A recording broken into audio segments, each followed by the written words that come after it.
вітаю на шовковім полі, я полкового знамена. Дивлюсь на нього я востаннє у нез'ясованій журбі. Всю кров мою зі скидання воно вібрало у собі.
Прийшли окупанти до нас в Україну, форма новенька, воєнні машини, та трохи поплавився їх інвентар. Байрактар, Байрактар. Російські танкісти сховались в кущі, щоб лаптем посьорбати довбані щі, та трохи у чах перегрівся навар. Байрактар,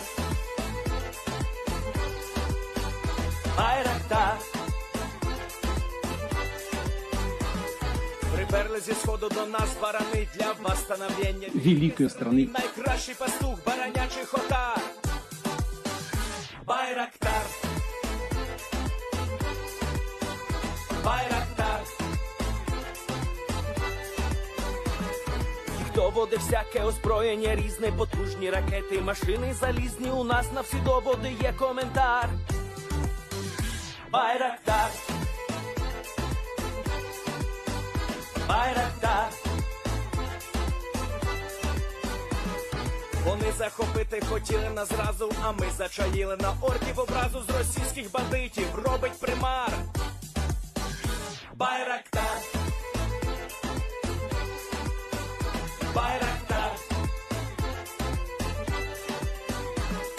Російська поліція справи заводить, там вбивцю рашистів ніяк не знаходить, хто винен, що в нашому полі глухар. Байрактар, Байрактар. Веде пропаганду кремлівський урод, слова пропаганди ковтає народ, тепер нове слово знає цар. Байрактар.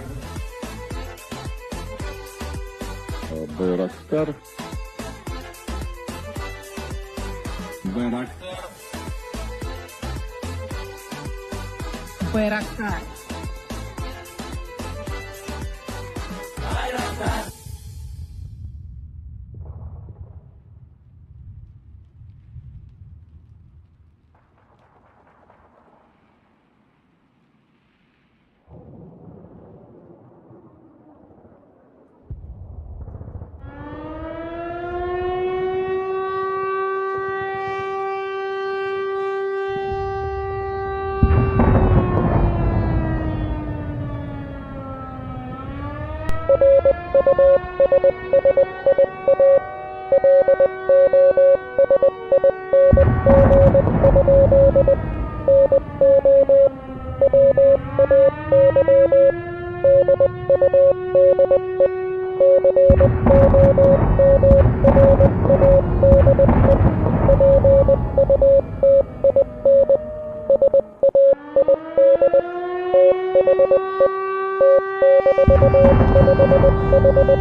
Yes.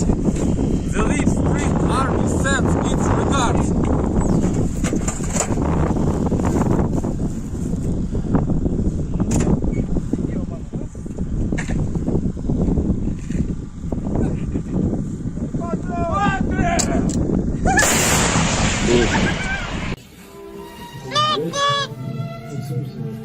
О, бля! Игорь!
Hello, everyone. I'm the Enforcer, and I'm accompanied by Enforcer Matt. And good evening, folks. It's Enforcer Matt, and welcome back to day 398 of the news, and it's good to see you all once again in the chat. And of course, we're going to be covering the past 48 hours of the news of the war in Ukraine, and today has been no exception when it comes to very interesting news. I would have to say that today has probably had some of the weirdest news in it that we've seen in probably a couple of months. So before we actually get into the serious news, I thought I would share with you all something that I found absolutely hilarious today while I was roaming around and trying to put together the news. Inside of Moscow, there are, of course, a lot of propagandists. As y'all know, we've covered a good amount of them through the war. But today, one of them went from propaganda to propaganda. That's the best way to put it. You know what? I'm just going to let y'all see the video. This was actually on live television, by the way, so this aired to millions of people inside the Russian Federation, and not only to them, it's going to be airing to y'all tonight as well. Absolutely exclusive. First time it's been seen. I'm just kidding. It's been seen a lot at this point, but hilarious nonetheless. So here's the clip. So to explain real quick what y'all are seeing, this Russian propagandist is screen sharing on his tablet, and that's what you're seeing right now is a screen share on the main screen. So now with that in mind, and I'm sorry that's in 240 because that's the best resolution it gets, here is the clip. Я понимаю, почему это происходит, So he's хочу, watching чтобы the вы speech, понимали. he takes a Они сейчас screenshot and используют всякие методы и принципы борьбы Interesting. с нами. Они знают мой характер, Oh, что я могу, так, знаете, Oh, по-деревенски no. мгновенно Oh, отмахнуться. no. И они пытаются меня... Oh my god! And he got caught, he knew it! Oh, no, no. Oh my god! No. Oh my god! This He is... didn't just do I'm that. dying from a secondhand embarrassment over here and a splitting headache, but oh my god. Look at this. Look, and you know, some people are going to say, maybe it's faked. No, no, no. If you watch his hand down here, his hand is moving on the tablet the exact way this is moving on screen. Watch. Понимаю, почему это происходит, хочу, See, he чтобы takes a screenshot right there. His hand вы moves понимали. down, clicks Они on the picture сейчас at the bottom, используют всякие and you see his методы fingers moving around right there. You see him, Matthew? He's actually doing this. This isn't fake. This is real. Caught in 4K. Oh my lord. He was caught lacking, and in 4K Ultra HD nonetheless. Oh my god. Oh, Dude, my this goodness. is... You know, I wonder how that woman feels if she actually saw that on TV. I bet she feels pretty creeped out. And also, this face that he makes at the end, that's not a good look either. Like, that's not a good look. He knows he got caught. But, oh god, like, there's nothing for me to really add to this, rather than what y'all saw. It speaks for itself. It speaks for itself, so we're going to be moving on from this, but that was one of the funniest things I've seen in a good while, but the comedy didn't stop there today for the Russians. In fact, it got better the closer we got to Ukraine. You see, the Crimean bridge, right now, as far as we understand, the road segment is almost open. Only one lane is closed at the moment for repairs, and as far as we know, the railway bridge is still completely out, and they're having to bring in railroad supplies over the land bridge in the southern area of Crimea near Mariupol and Melitopol. Nonetheless, the road bridge is open, and sometimes Russian forces do attempt to cross the bridge, with greater success or lesser success than others. Today, the success that the Russians had in crossing the bridge, suffice it to say, was low. Some Kadyrovites, you know, they tried to cross the bridge today, and they were crossing with 4 or 5 Akhmats. And I'll pull up an Akhmat armored car. And here we go. I'll show it to y'all real quick. Oh, wait, it's right there, actually. Here's the Akhmat armored car. This is Chechnya's kind of like personally made armored car that the Kadyrovites have been using since the beginning of the war. It comes in 2 different kinds. It comes in the 4-wheel version and the 6-wheel version, which looks a little bit more beefy and, of course, can carry a little bit of a heavier load due to the axles being able to handle that. At least that's how I understand that. However, it seems that no amount of load bearing on the axles can prepare them for drunk Chechen drivers, because it appears that all 4 or 5 Akhmats that were crossing across the Crimean bridge today got into a multiple armored car collision, and they ended up totaling all of them somehow. Here's some pictures from the from the Ukrainian armed forces, showing some pictures that were taken on the Crimean bridge, just showing the extent of damage that was caused to these Akhmat armored cars. This was not a Ukrainian attack. I'll make that clear right now as well. This was not a Ukrainian attack. This was actually the trucks running into each other in a crash. Apparently, every single driver that was in this convoy was a Tony, and they ended up running these into each other and completely destroying them, from what we could tell. And here's They the didn't second. hold up very well. No, they didn't really hold up well for them to be resistant to mine explosions. They kind of crumpled really easily when hitting each other. Here's the second picture at the very front showing the one Akhmat hitting the other. And you can even see that it hit with such force that it was able to burst the armored glass on the front of the truck. So It's kind of like that Cybertruck armored glass. Now that you think about it, yeah, we have the Cybertruck armored glass, and they hit it with a ball, and it just shatters. Yeah. Also, on top of that, do you notice that this bridge is looking a little moist? You know, it looks like there's some gas leaking out of the bottom of these things a little bit. where's that smoker at? That's all we need right now. We just need a little bit of a cigarette, maybe. And I know the Kadyrvites are probably really nervous right now, so they're probably lighting one up, and this thing will go up in flames. Probably the whole pileup. We also have a second bit of news showing this collision, which still, same pictures, just a little bit enlarged. And once again, absolutely hilarious to think that the Russians have taken out 5 of their own armored cars today in a collision on the Crimean bridge. Who would have ever thought the Crimean bridge is still claiming kills to this day, and the Ukrainians aren't even the ones doing it? So nice to see. And also, for the Russians, drink irresponsibly, because it's helping the Ukrainians to win the war. So with that, we're now going to be moving on from the Crimean bridge and over to its base, where we saw that while these Akhmats that were heading into Crimea were largely unopposed on the road, and there wasn't really a lot of traffic going into Crimea, there was a lot of traffic going out of Crimea. This is once again backing up the information that we had, that the Russians are in a constant evacuation, pretty much, of Russian citizenry from the peninsula. This is showing, along with them selling off their properties and houses, that really every single Russian living in Crimea expects, and also the Russian military command there as well, expects that the war will eventually make it into Crimea, and so they better leave while they still can before they find themselves stuck in a war zone, and then once again stuck trying to cross this bridge with their car. So very nice and interesting sight to see. Very nice letting us know that there is probably a definite certainty that the Russians are expecting that the Ukrainians will eventually make it to Crimea, probably before the end of this year. We're now going to be moving on from the Crimean bridge news in some sorts of ways, and back on into Russia near the area of Rodnichok, where we saw on a rail yard some more T-62s moving into Ukraine. The Russians have lost almost all of their armor that's modern, and so now we can see that they're almost completely subsisting off of T-62Ms and T-55s, the youngest of the group being maybe 60 years old, the oldest of the group being nearly 70 years old at this point. So here's the video. We see the T-62s on the train moving out of the rail yard. Опять состав танков хуярит. Хуй какие, ну чистенькие. Now what's interesting about these is that we've actually seen that these are not T-62Ms. These appear to be T-62As, but they've been modified with Contact 1 armor. Now, some of you may be thinking, oh, Contact 1, they've had armor added on. That must help them to survive. No. No, it's not going to help them to survive. Contact 1 has been punched through in this war so many times we really can't even count it. Probably thousands of times. So if anything, this is giving more of an assurance to the crew that is false than anything. It's not going to be helping these tanks to survive any better than normal.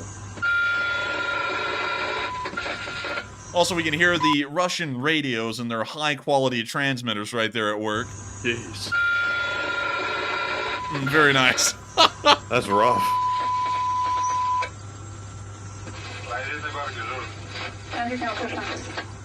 Это солдаты едут. And this is quite a sizable train, showing that they are bringing in a very large amount of T-62s to reinforce their frontline units. Once again, showing this is probably going to become, and it already has become as far as we understand, the backbone of Russian armor inside of Ukraine, with T-72s and T-80 series tanks becoming incredibly rare as the war is continuing to progress. We're now going to be moving on from this little bit of news inside of Russia and on out of Russia as a whole, and we're now going to be moving on over into the west real quick before we get into that interior of Ukraine news. And of course, moving back to Germany, because almost daily at this point, we're getting videos showing Ukrainian training underway at German training grounds. And so without further ado, here's the clip. Now, I don't know what kind of music that is, whether that is supposed to be the Teletubbies or some kind of a rap, but we can see the Bradleys on the move here, backed up by some M113s, and of course, Ukrainian crews are still training on the Bradley infantry fighting vehicles like we see in this film.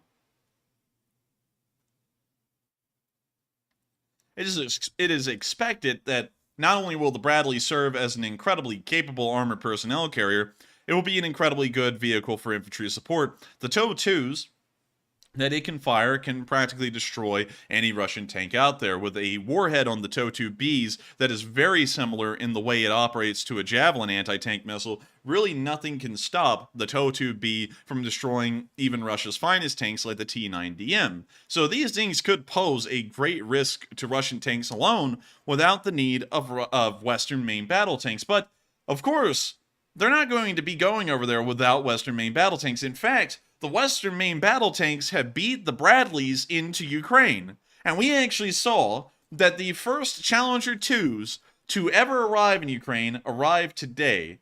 And so, real quick, let me go to that clip. And we can see right here on a Ukrainian training field, they have some Ukrainian flags flying over each vehicle.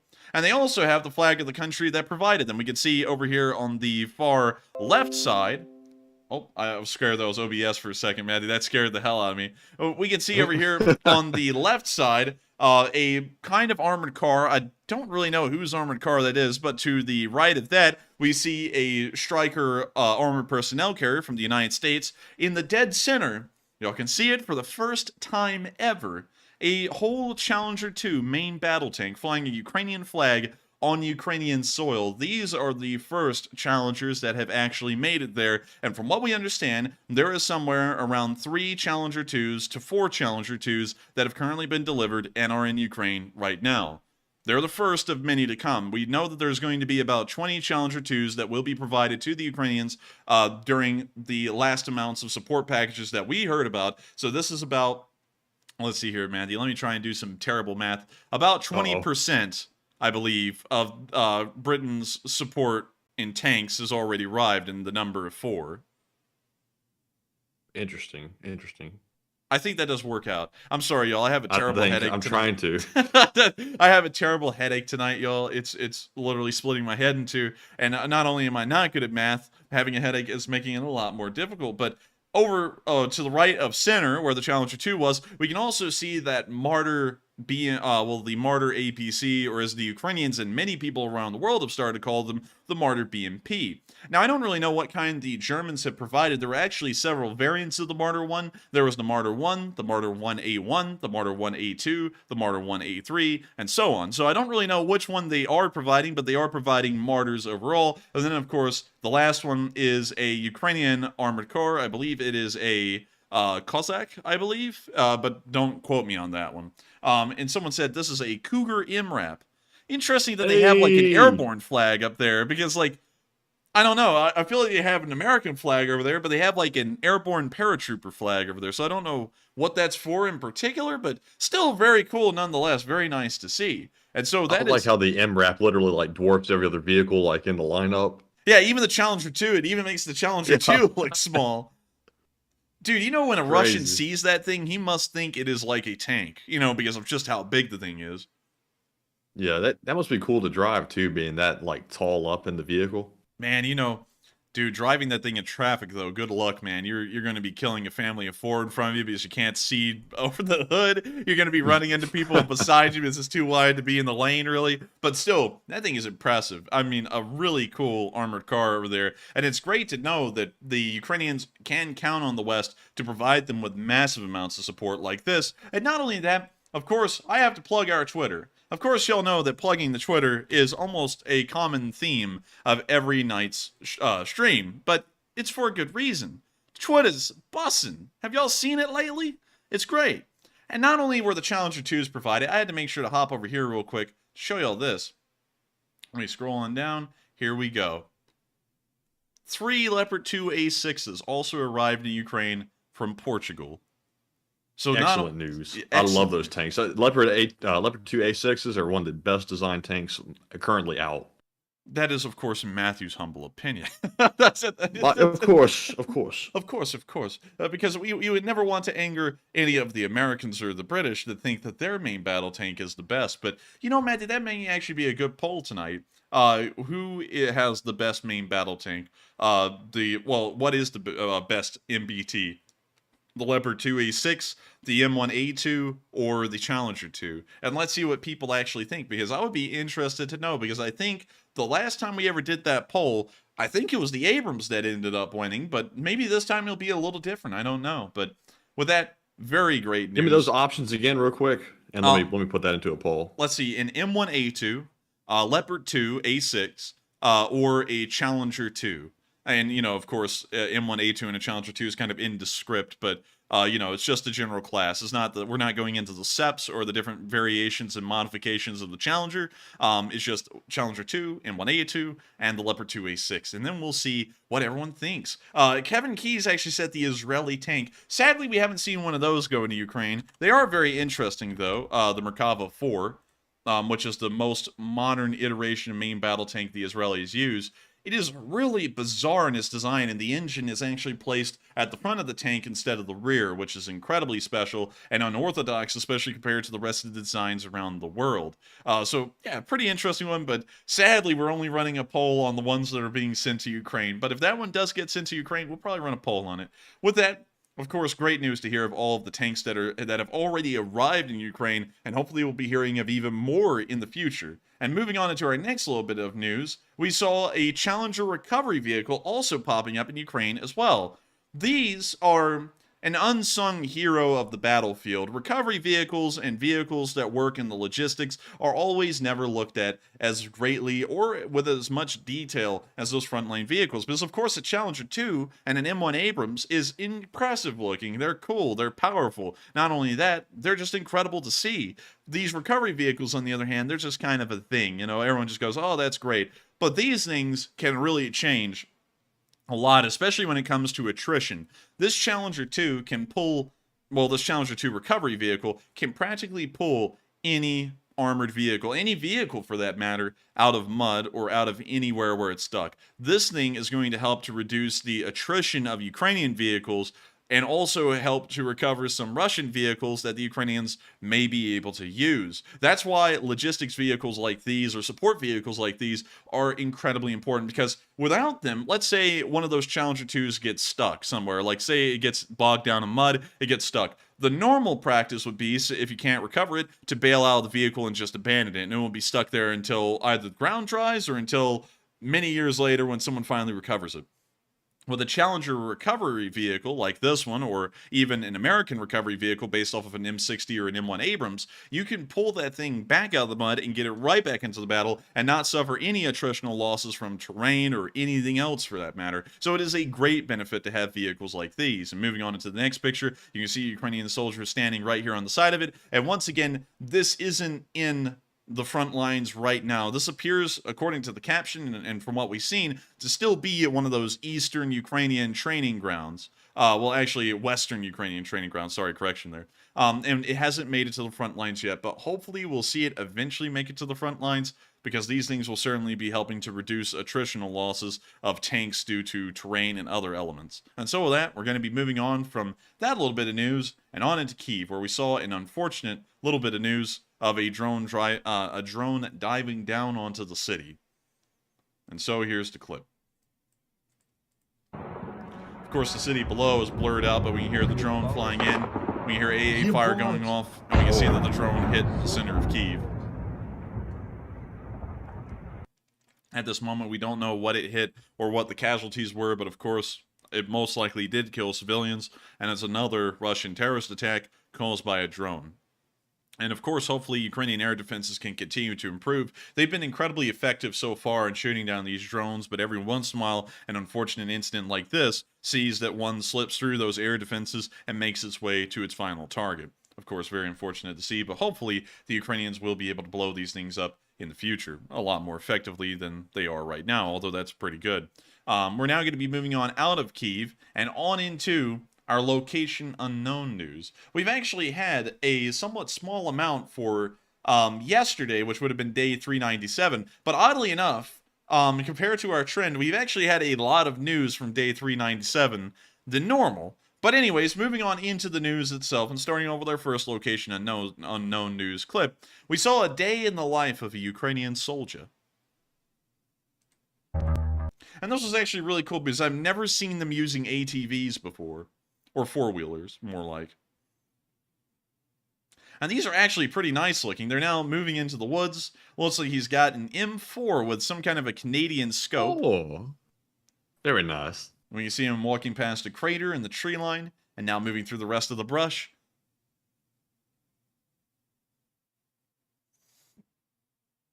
Now climbing over some of the brush.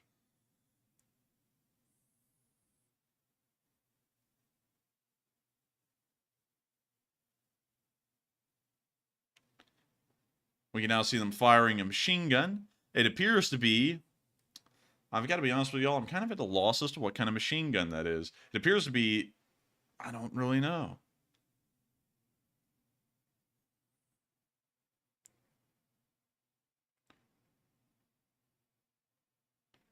And so with that, that's the end of the clip. But of course, very nice to see that, of course, the Ukrainian soldiers are still out there fighting on the front and hopefully giving them hell. With that, we're now going to be moving on into our next bit of location unknown news, where we also saw a beaver. Now, many of y'all may remember that we went to Beaver, Oklahoma a while ago, which caused quite a stir in the live chat, and of course, solicited many comments about the beaver. It appears that the Ukrainians, well, more like the beaver, is getting on the Ukrainians, if you know what I mean. And I just gotta say, oh Lord, what the beaver doing? So here's the clip. I don't know why it says 18 plus on this, because there's nothing really mature about this, you know, like where you have to be older than 18 years old to see this. But there's literally a beaver in a Ukrainian's trench, and they're trying to pull it out, but it keeps on wanting to stay. So you see them trying to pull the beaver out right here by its tail, but you see it literally holding onto the ground. And once they let it go, it goes running back into the trench. Oh my God. That man almost got mauled by that thing. And it's just hanging out in there. It's not leaving. I didn't even know beavers lived in Ukraine. I didn't either. I didn't know they were that grouchy either. Yeah, look at that thing. That thing almost took out that guy's ankle. That thing was leaping. Dude, that thing leaped and missed, though, it seems. Let's see that again. Oh, yeah, it missed, and then it went straight down into the trench. Good God. Dude, I didn't... Like, beavers are huge, man. Like, for, like, what appears to be almost like a rodent. These things are massive. That's like the size of a corgi. Or bigger. Man, that beaver has a better chance of winning the war than the Russians. Oh, man. I guess you gotta say, Matthew, that thing is a beaver, that's for sure. I don't really have much to say about it beyond that, but that's a beaver if I've ever seen one. With that, we're now going to be moving on. Almost looks like a platypus. I saw somebody say that too. I was thinking it looks kind of like one. Let's see. Let me pull up a beaver. Beaver. Here we go. There's a beaver. Those interesting looking creatures. So there's a picture of one right there, and then kind of a little ugly. The cartoons always make them look cuter than they actually are. Yeah, and then here's the platypus or whatever. Here's the platypus. Oh, okay. It's a lot different. That's like a duck that looks like a beaver. Dude, these platypus things are weird. I mean, like they're cool, but they're weird too. It's weird to think that something like that actually exists out there and it's not fake. Oh, look at that. That's cute. Oh, it's a plushie. Yeah, see, look how sweet they make them look as plush animals. That looks like a duck that like turn into like a water creature. Dude, for some reason, I feel like if this thing could talk, it would go, quack, help me, quack. Or something like that. I don't know. It seems unnatural. I don't know what it is, but it's weird to look at. But the beaver, though, you know, they always make the beavers look like this. You know, these vector arts and all that. But the beaver actually has orange teeth because there's a massive amount of iron in its teeth. You can see it right there.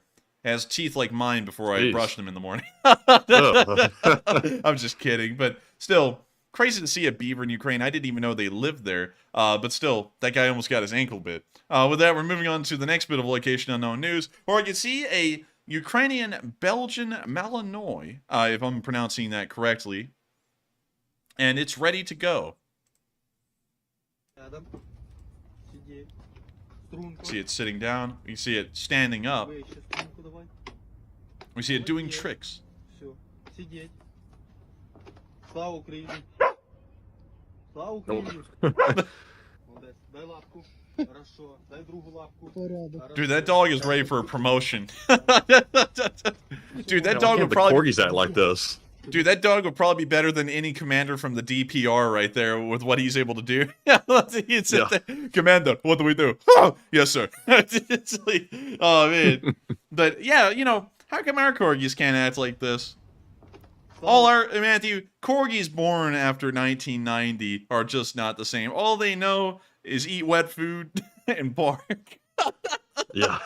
Oh, man. But what a cute dog. Belgian Malinois, these things are vicious. In fact, most police forces in the United States have started to switch out the German Shepherd for the Belgian Malinois because the Belgian Malinois is more aggressive than the German Shepherd and a lot more ferocious. If you ever see one of these things in person, you'll understand. And I gotta say, that's one hell of a dog right there, too. With that, we're going to be moving on from that little bit of location unknown news and on into our next bit where we saw that a grad was destroyed by a Ukrainian. And I guess you could say that the Ukrainians were very glad to have this thing destroyed. Here's a clip.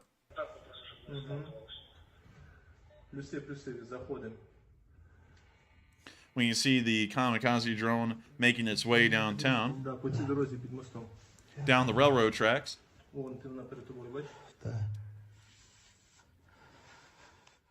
Or down a road. It looks like railroad tracks for a second. And it went right into the checkpoint. And these guys went, ooh, like they just scored a goal or something. Let's listen to that again. And here it goes.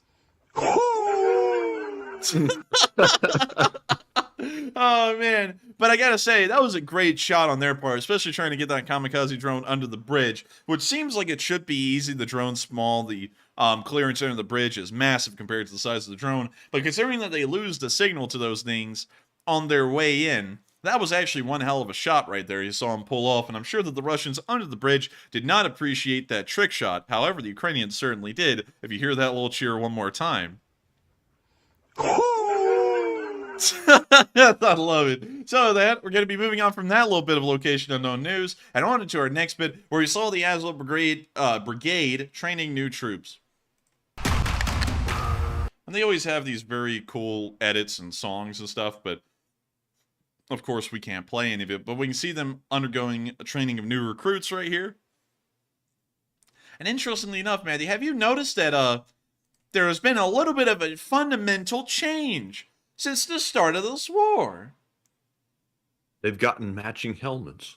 Not only that, but the guns.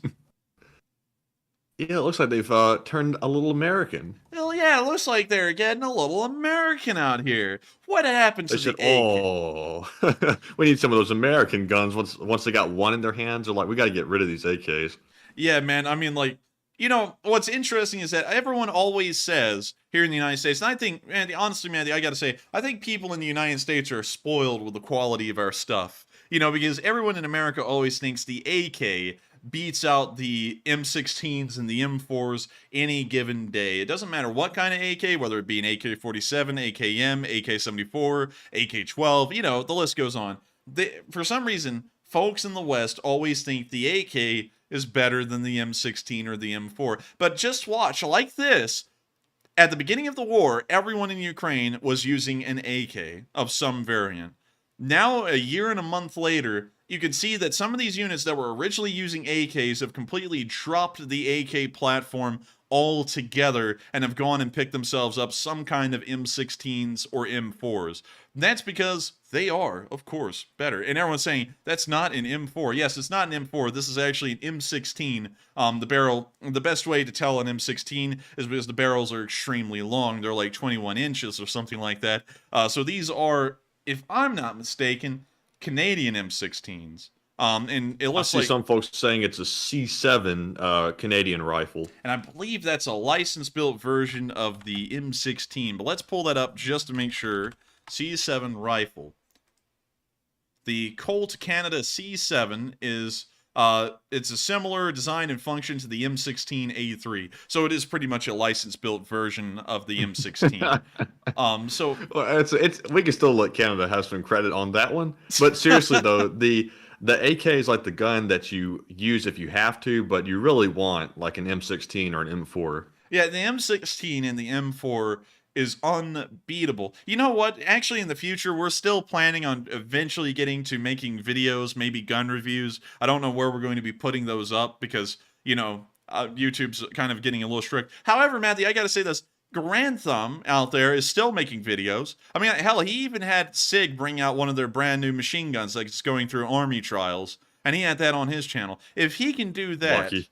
Yeah, if he can do that, why can't we make gun videos and not get in trouble? I mean, I feel like we should be able to make gun review videos and not really have too much heat from them. So we may actually compare, not just, we may compare the AK-47, because I have an AK-47, and it's a clone. It's a Century Arms clone, so it's not an actual, like, Ismash AK or anything like that. It's just an AK from Century Arms, but... Still, while it is just an AK, it's still a clone of a real one, and it operates just like a real one.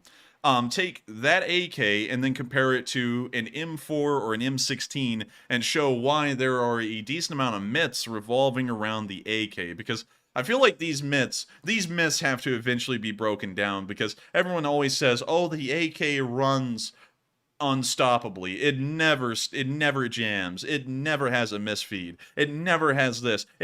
You can throw mud in the middle of it and it'll just keep running. And I promise you that if we actually made a video on it, and there's plenty of videos out there like that on YouTube already, the M16 platform, we'll just call it the M16 platform because it's the grandfather of all of the M4s and everything else like the C7. It's a much better platform. Yes, the original M16, the plain old M16 that was introduced in Vietnam was not that great. But if you move on to the M16A1 and beyond, those were great. I mean, they almost had no problems and are far better in their quality, their production, their efficiency than an actual AK. That's why you'll see that units like the Azov, once they have the option of getting any kind of M16 or M4, they drop the AKs and pick up these because they're just better. And also another thing to know is that they do have a lot more uniformity as the war's been going on. Uniforms are all matching, helmets are all matching. They're really becoming a very well, I guess you could say, equipped unit. And they're so well equipped, they're able to make sure the equipment is uniform. You see them going through some pretty rigorous physical training. That guy's kind of getting smoked. Yeah, he is getting smoked. I'm trying not to say that, but he's getting smoked.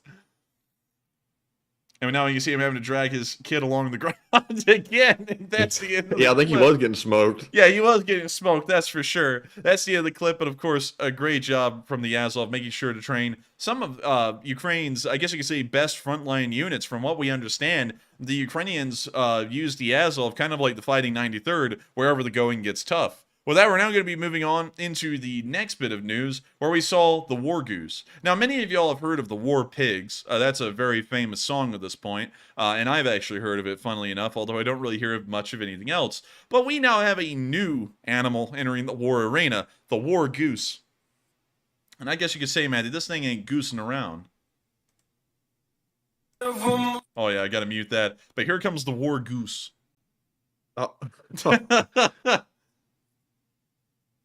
When Was you this see, planned or just random? I don't know if this was planned or random or what. I think this may be the unit's mascot or something. I'm not really sure. But that's the end of the clip, and we got the War Goose right there. You know, you've heard of the mongoose. You heard of the goose. Now you get to hear of the War Goose. Now, I have to say, while that is a goose, the real War Goose are the Canadian geese. Because those things go to war every time you find them. Like, they're hostile. They're just straight up hostile to people. Also, this is how they sound like. Yeah, a sound effect. If you hear that noise, it's too late. They're already picking at your legs and probably picking at your crotches off because for some reason they target that because they know it's a weak spot. Anyways, we're going to be moving on. Offer these things some bread and they'll go for your face. Dude, the geese over there, you got the one standing up in front of the geese.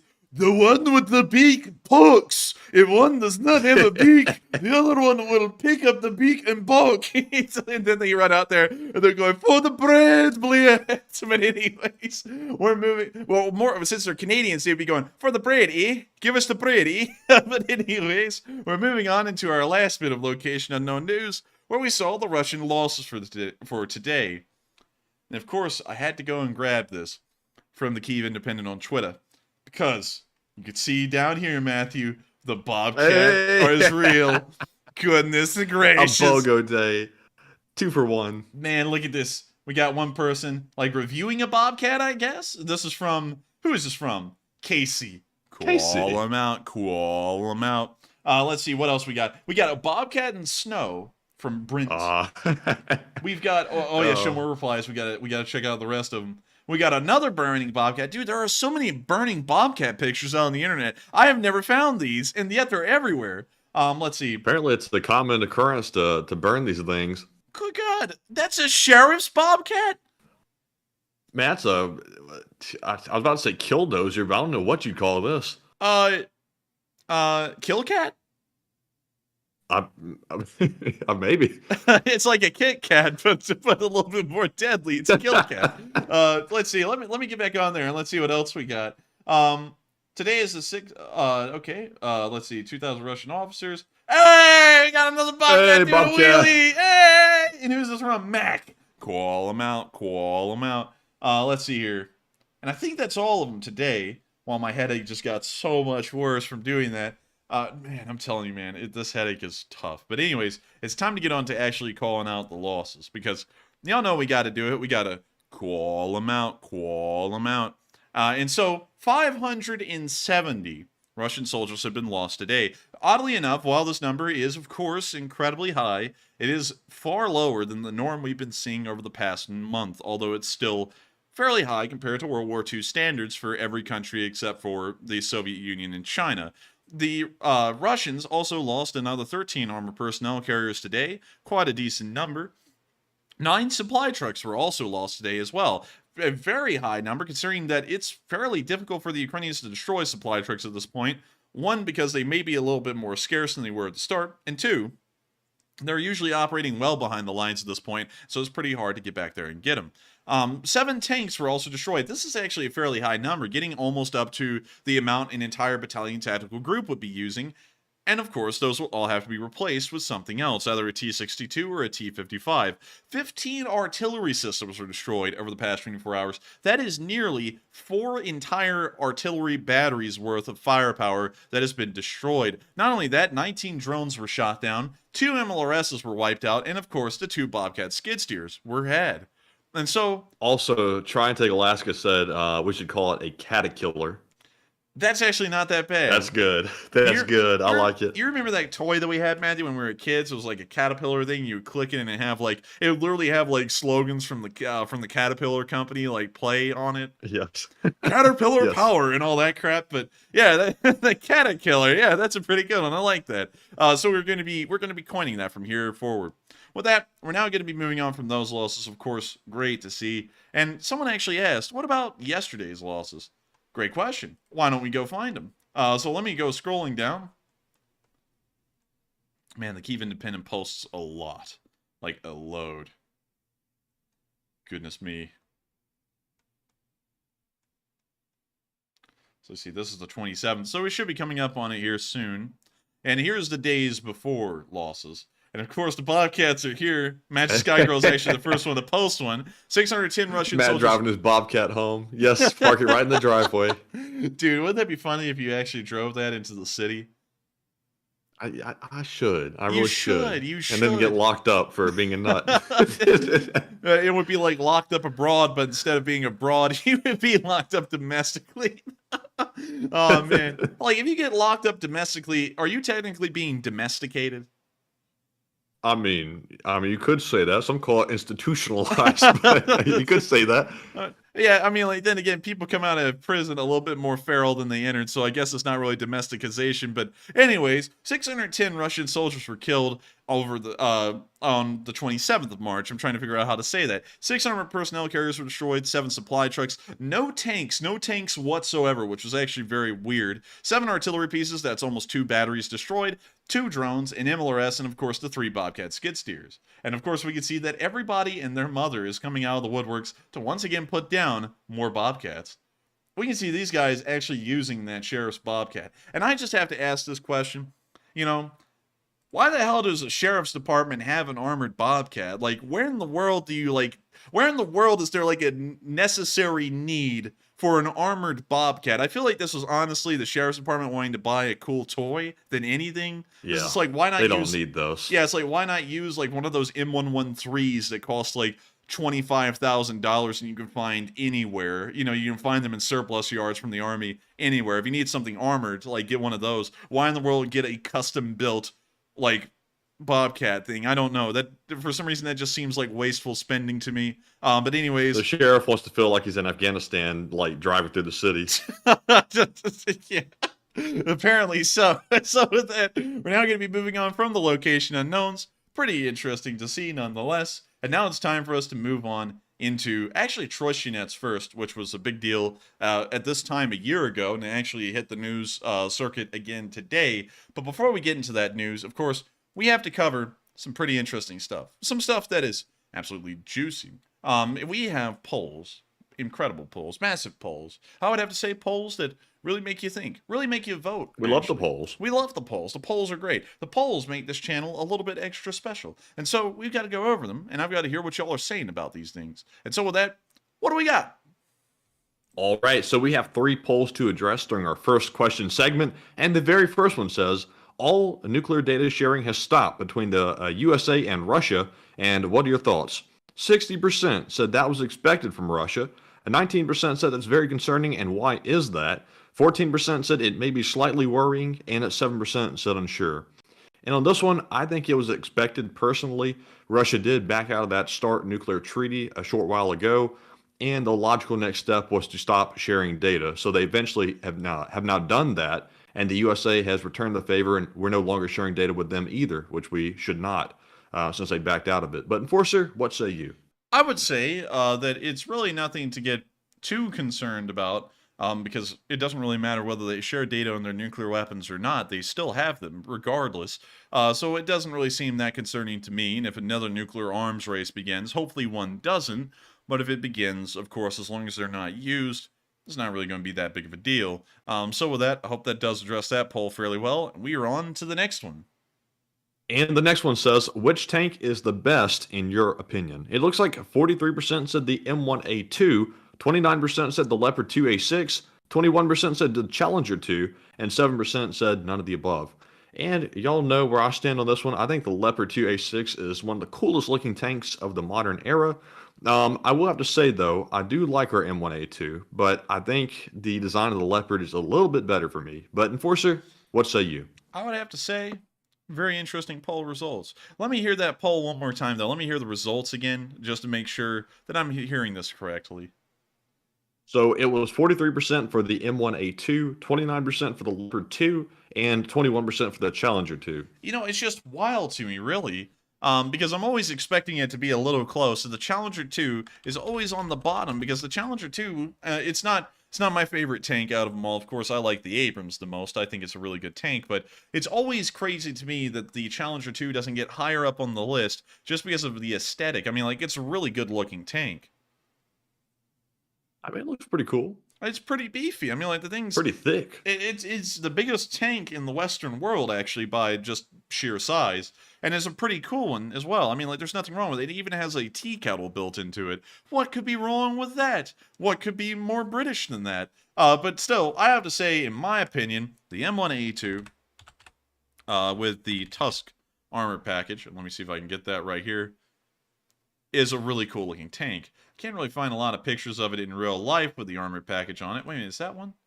Nope, that's a render. It looks like this may be the only one, but the M1A2 with the armor packages on it is probably one of the coolest looking tanks out there in my opinion. It's neat, it's great. There's thousands of them. They're all used by the good old US of A, Canada, and also, I believe, Saudi Arabia and Iraq at this point as well. And they're all pretty good. I mean, I just like them. I think they look nice. And so with that, I hope that does address that poll fairly well. Of course, when you're getting down to firepower, the Leopard 2 and the Abrams actually have the exact same firepower. They actually use the exact same main cannon, so they can really do the exact same in the amount of damage. What is different in between an Abrams and a Leopard 2, though, is the kind of shells that they use, and that's really the only difference. In terms of armor, firepower, and maneuverability, they're almost the same. It's just a different design, a different appearance. And then, of course, someone's about to say, well, wait a minute, the power plant's different. Yes, the Abrams does have a jet turbine. And yes, the Leopard 2 does have a diesel V12 or something like that, which is really cool sounding. But they're really, in the end, the performance is nearly the same.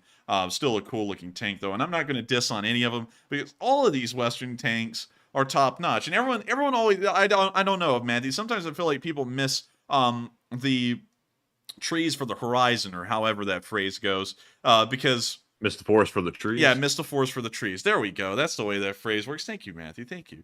I think sometimes, Matthew, people miss the forest for the trees, because people always talk about how, such and such tank like the Abrams isn't up to date with the Leopard or something like that, and they're always comparing them to Western tanks. They're never comparing them to what they'd probably be going up against, which is Chinese and Russian tanks, which even still, the Abrams and the Leopard 2 would go into the cage and beat those things alive, kind of like that, what was that recent boxing match, Matthew, that was a huge upset where someone got, bloodied in the ring?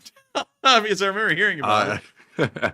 I can't remember. I think it was, I can't remember. That guy from Britain. Tyson Fury, Fury? I think it was. Yeah, I think Fury went up against somebody. Wait, Tyson Fury got beat again? No, he beat somebody, I think. I was about to say, I was like, wait a minute, hang on. I was like, Tyson Fury getting beat again. I mean, Tyson Fury was the guy who dethroned Klitschko, I think it was, if I'm right. I honestly don't know enough to tell you, to be straight up. I don't know. I don't really know a lot about boxing either, but still, these things would bloody those other tanks from Russia and China up fairly well. So I don't even know why people compare them, the two. Also, Richie MC, real quick, because these are honorary mentions, mentioned the Swedish MBT and the French one. The Leclerc is actually one of the most unique. No, not the race car driver, the tank.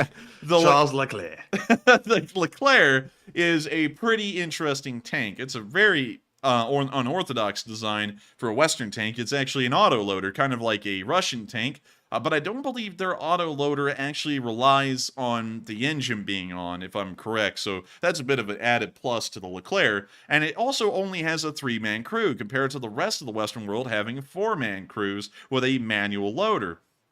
Still, these things are incredibly neat. The Leclerc is a great tank from what we know, and it also looks pretty interesting. I'd have to say it's not that bad of a design. And then, of course, an honorable mention is the STRV-122, because someone brought it up. It is a license-built variant of the Leopard 2, believe it or not. It has improved armor, however, on the frontal glacis, from what we understand, and it also has mine protection under the bottom of the chassis. So if this thing ran over a mine, the crew would survive.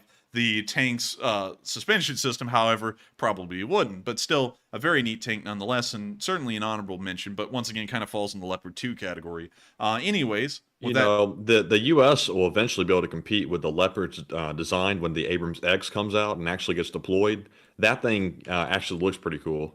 This thing does look pretty neat, but at the same time, it kind of just...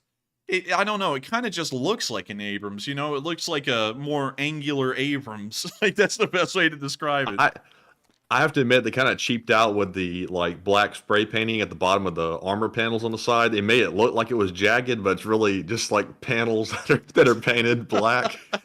Yeah, I don't even know what the point of the jagged panels is. It provides no real function. Design. Yeah, rather than aesthetic. But one thing, though, Matthew, that just hit me when I was looking at this thing, this is Cyber Abrams. Like Cybertruck. It's just angularized. Like, they just made it very angular on every surface. Oh yeah. Well, that's a good design to me. I like the sharp edges.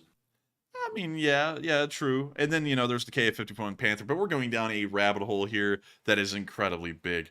So with that, I hope we addressed that poll fairly well, and even address things that weren't in the poll. And with that, we are on to the next one. All right, and the next poll says, the U.S. Air Force says its recent hypersonic missile test has failed, and development has hit a roadblock. And what are your thoughts? 39% said we will probably get it sorted. 26% said it's fine, and we're still on track. 24% said not good, and why can't the U.S. work it out? And 10% said unsure.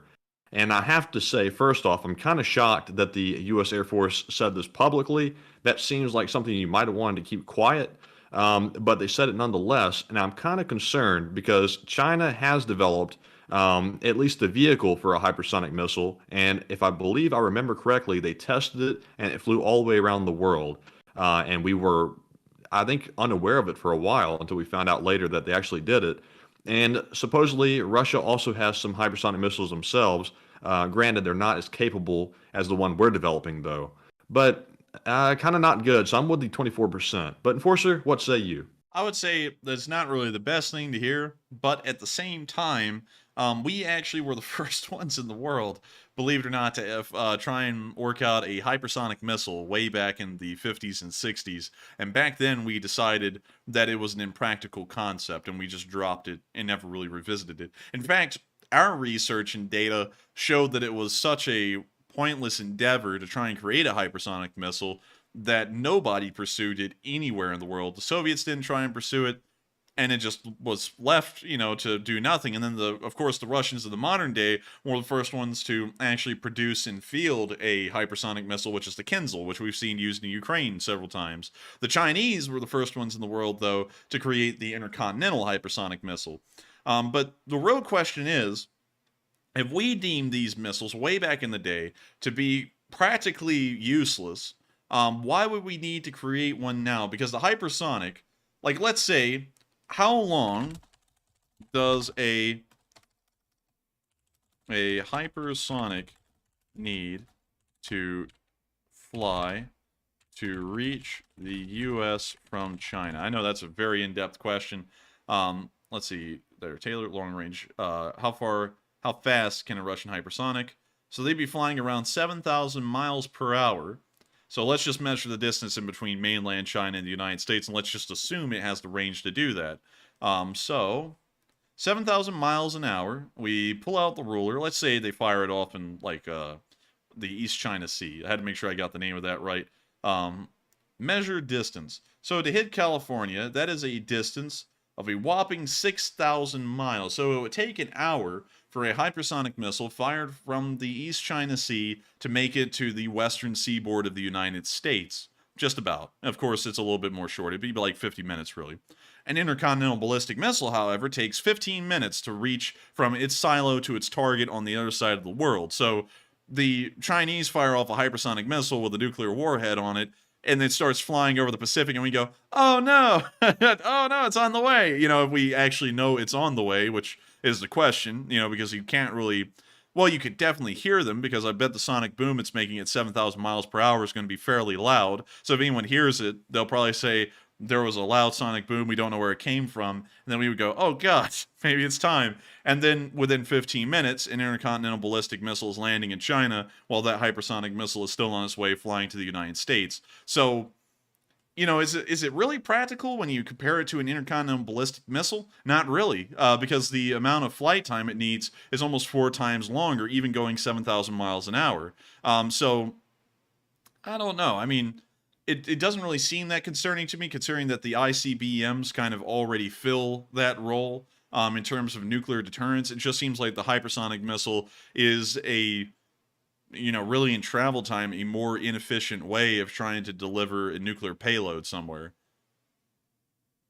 Maybe so. I'm starting to think that some of the weapons that are being developed are kind of just to say, we have it and they developed it first, and now we're going to develop it too, just to seem like we're up to date. I wonder if it actually matters, though. Yeah, because, the Russians did that. I'll show you one here. This is a hilarious story. The Russians did this with the MiG-25 because the SR-71 Blackbird flew over the Soviet Union so quickly and at such an altitude, there was nothing fast enough that could fly high enough to intercept it. So the Soviets designed this thing called the MiG-25, and it was made out of raw stainless steel. The entire aircraft is stainless steel, incredibly heavy. It's immaneuverable. It can only fly in a straight line at an incredibly fast speed, and the Western world thought that this thing was a highly agile air superiority fighter when we first saw it. It freaked us out, and then eventually a Soviet pilot defected to Japan with one of these things and landed it in Hokkaido, and we disassembled it, found out it was garbage, and reassembled it and sent it back.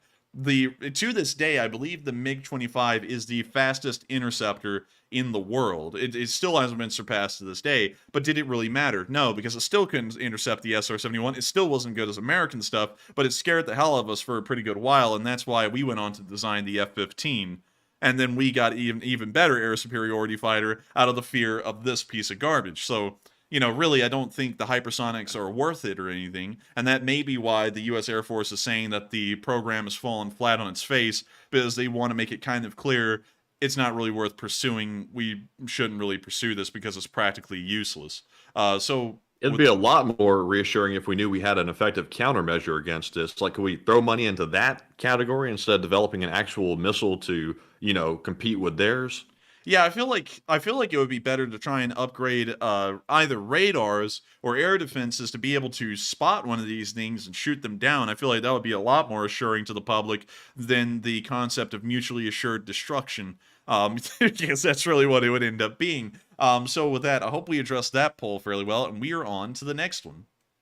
All right, and that was our last poll. So, of course, we are now moving on to our Super Chat questions. And up first, we have a $200 donation, very generous, from StarCats7, who says, "Hi, Enforcer and Enforcer Matt, and I hope y'all had a great day." And yes, we did. This is more of a favor than a question. The last couple of Sundays, I couldn't make two because of work. And unfortunately, I won't be able to this week's either. And can I ask you folk to put 100 from this dono for the week's fundraiser? And of course, we will do that. And I thank you so much for the massive amount of support, StarCats. And also, I hate that you missed a couple of Sundays. It's no big deal, though. I mean, like, everyone can miss a couple of Sundays here and there. Everyone can miss a couple of streams here and there. It doesn't make me sad or anything.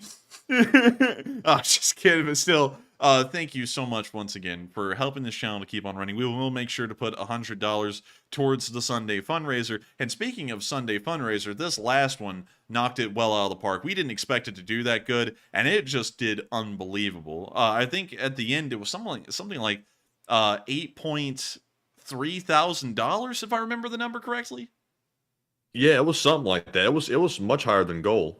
Yeah, it was way higher than goal. We were really blown away with that. And I got to thank y'all so much once again for always helping us to reach our fundraiser goals and well beyond them. And of course, we will make sure to put that $100 towards this upcoming Sunday fundraiser. And so with that, thank you so much once again, StarCats, for the support and helping this channel to keep on running. And with that, I hope we addressed that fairly well. Also, to answer whether I've been having a good day or not, I've been having a pretty good day. I actually don't feel that well, to be honest with y'all. I feel kind of sick, and I've got a really bad headache. I'm not trying to make it, I'm not trying to like sit there and make it y'all go, oh no. But honestly, I felt like I was coming down with a bug, and it was kind of up in the air tonight whether we would be running a stream at all or not, because I was feeling that rough. I actually fell asleep before the stream and then woke up so confused and discombobulated that I finished doing the stuff for the stream like, I think it was like 10 minutes before I started putting the stream together and made the 30-minute announcement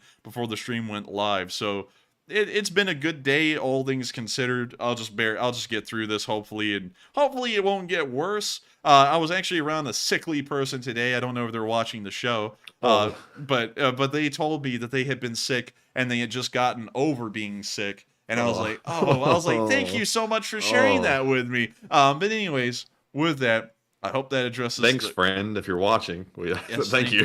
Thank you, friend. Thank you. And so with that, I hope that addresses that fairly well. Thank you so much once again, though, StarCats, and we will make sure to do that. And with that, we are on to the next one.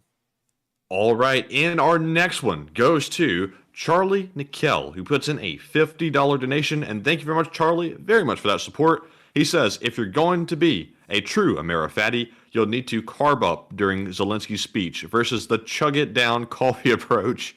This is for the DoorDash fund to accomplish that goal, and I'm wearing my Amerifatty shirt today to rationalize my Big Mac. And I thank you so much for the support, Charlie. And also, I have to say, I'm a very proud Amerifatty, because one thing that Amerifatties can do better than no other is be.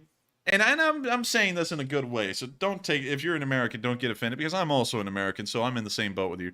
We have to be some of the most ingenuitive, laziest people in the world, when you really think about it, because, we sit over here in the United States, Matthew, and there's people that poke us thousands of miles away in the Middle East. So what do we do in response to that? We build drones so that way no one even has to go over there. We just fly the drone out there from the comfort of an office building in the United States, get them, and then just fly it back. It's really something. We do have that capability, but then at the same time, we'll send people over there anyway just for the hell of it.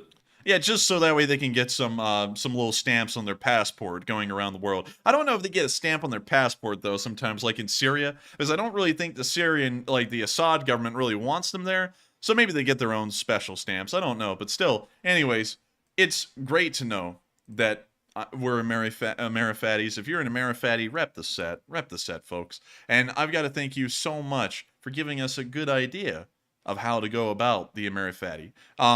The chugging down coffee approach is something I must do, though. If I didn't do that, I wouldn't be able to run tonight's stream. But maybe I will.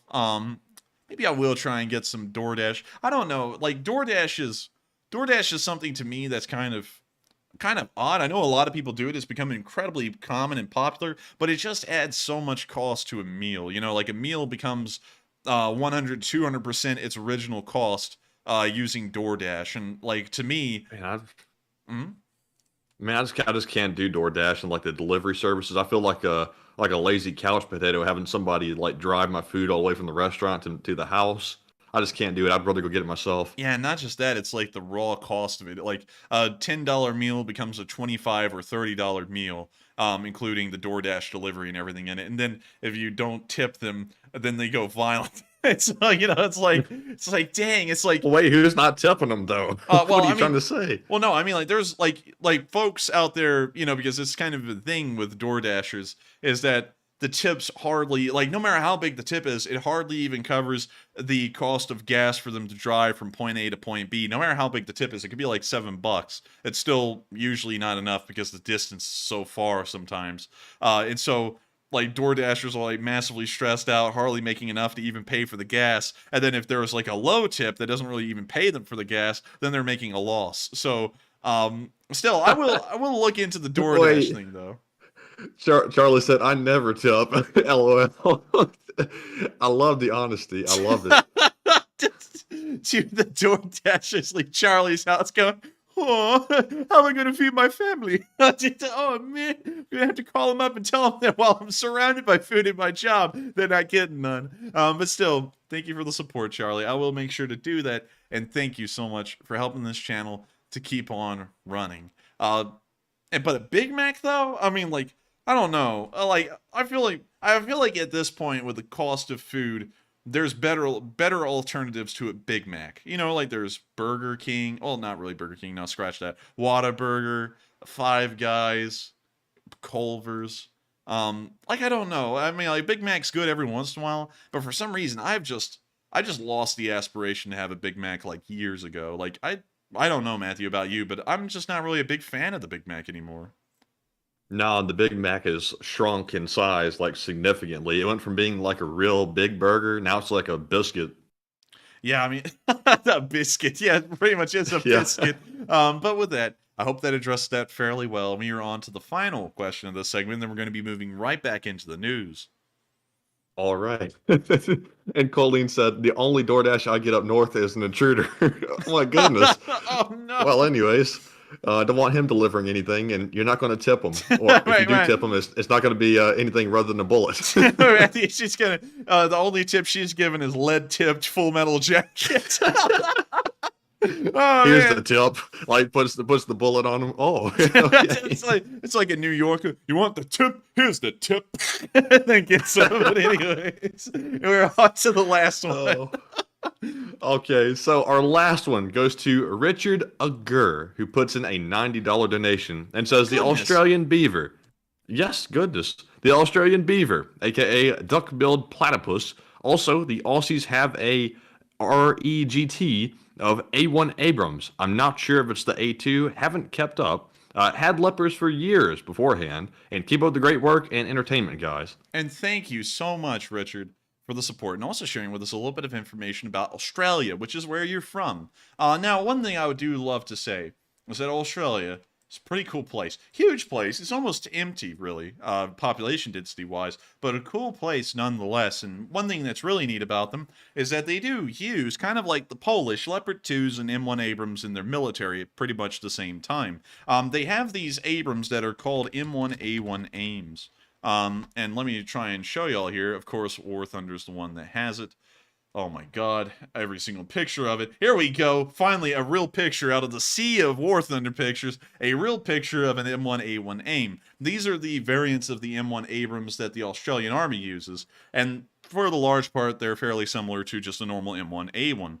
Still, nonetheless, pretty cool. Camo's not that bad either. Like that, like, I don't know what to call it, the snakeskin camo. It's kind of neat looking.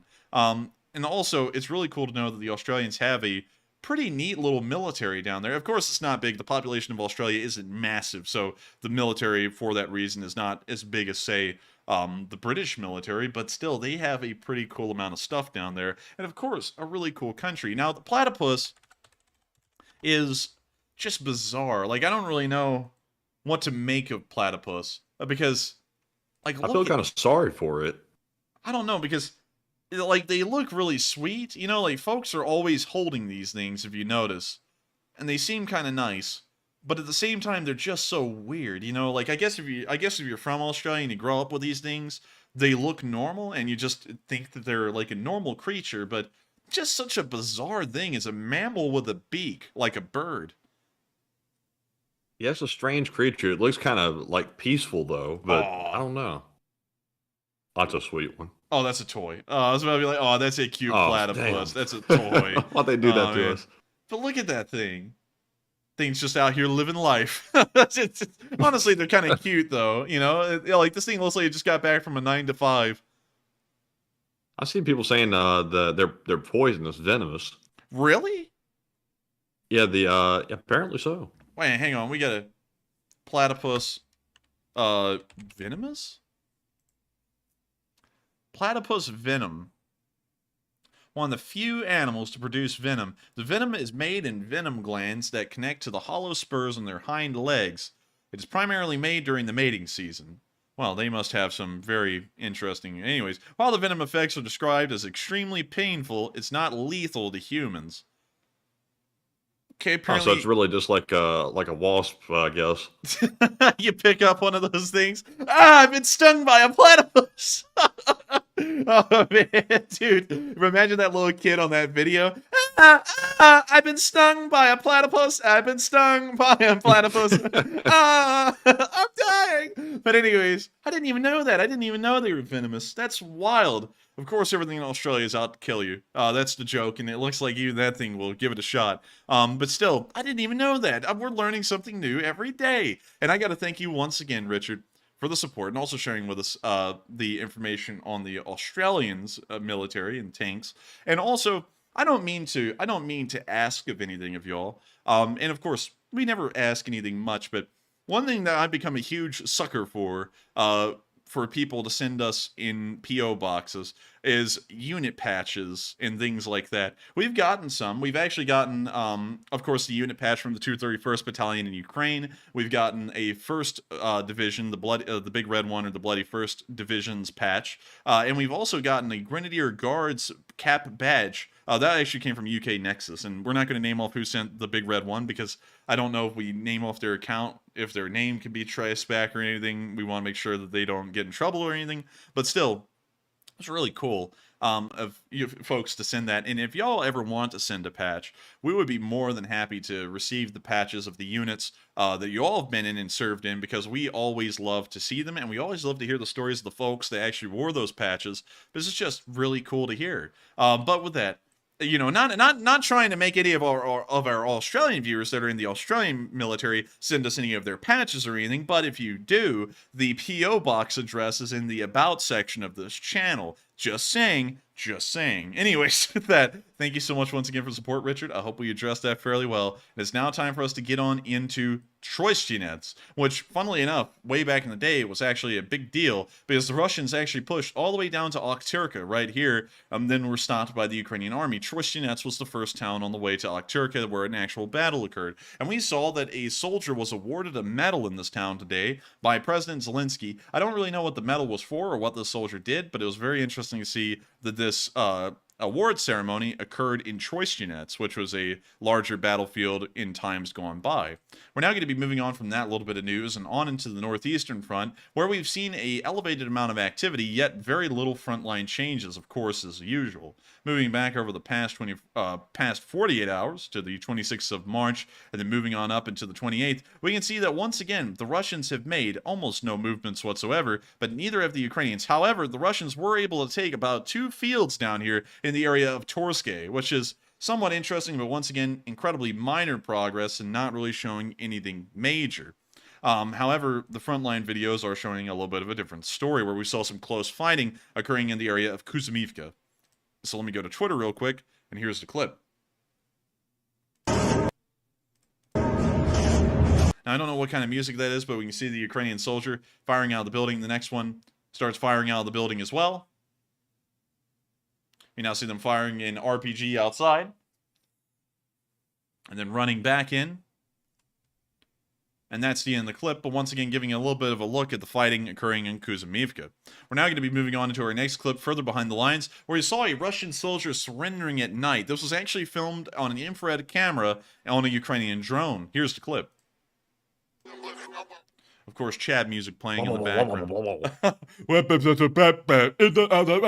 Boom, boom, boom. You know, I can make a soundtrack. I can make a soundtrack if I want it. Though we can see the Russian wandering around in the tree line right here. And now he's getting onto the trail. It looks like he's going headlong into the Ukrainians here. We can see him stop. We can see him putting his hands up. Kind of waving him around a little bit. It looks like he might be getting jiggy with it. And now he's put his hands up and he's walking forward. Looks like he's walking towards the Ukrainian soldier at the end of the trail, and they just got one. Dude, that was a nice catch right there, if I've ever seen one. That was a very smart Russian soldier for the first time I've ever seen it. Just give up. And for some reason, though, did you see that? It looks like he was actually trying to line himself to try and fight the Ukrainian soldier with the gun here for a second. Like, you can see him, like, walking towards the road, and then he starts turning and speed walking towards the Ukrainian. The Ukrainian's like, whoa, whoa, whoa, whoa, whoa, hey, hey. He's like, hey, cut that out. Whoa, whoa, whoa, whoa, whoa, what you doing, fatty? Get down and do some push-ups. Whoa, whoa, whoa. This 9mm will blow your lung out. Stop. Turn around. Put your hands up. But anyways... and Ivan said, I don't want my lung blown out. Let me get on the ground. Oh, man, I didn't know about those legendary 9mm bullets. I didn't know that lung could be blown out. Man, 9mm are actually more dangerous than thermobarics when it comes to internal organ damage. But anyways, we're going to be moving on from that clip. Very nice to see that they were able to gather up one Russian prisoner in the middle of the darkness. And with that, we're moving on down towards the area of Kreminna, where we saw a BMP destroyed in this direction. Back to Twitter again. Yes, back to Twitter. Peter, the Twitter's here. Anyways, here's the clip. We can see the BMP right there. We can see another one moving up on the dirt road.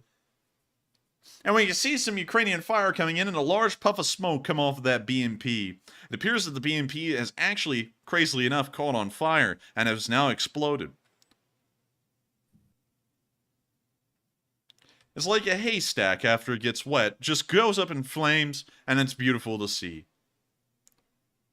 And with that, that's the end of the clip, but always nice to see. We're always happy to see it. And of course, we're now going to be moving on from that clip and on into the next one, where further down and in the Kreminna area, we saw some grads getting destroyed. And of course, everyone's very grad to see these things get... Wait, hang on.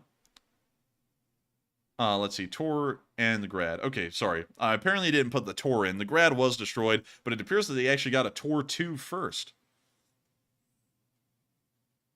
When you see the Kamikaze drone coming right in on the Tor, hitting it and exploding, taking that Tor out of action. Another $15 million lost by Russian forces.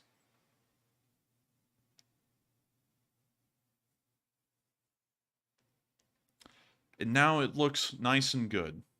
And we can see, of course, some pretty heavy damage caused at the front of the Tor. We can now see a Grad firing off its missiles.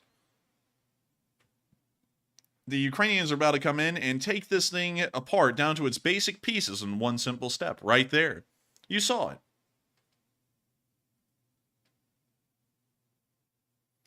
Well, that's the end of the clip. But of course, the SBU is out there doing a pretty good job at taking out these vehicles like that Tortu and that pesky Grad.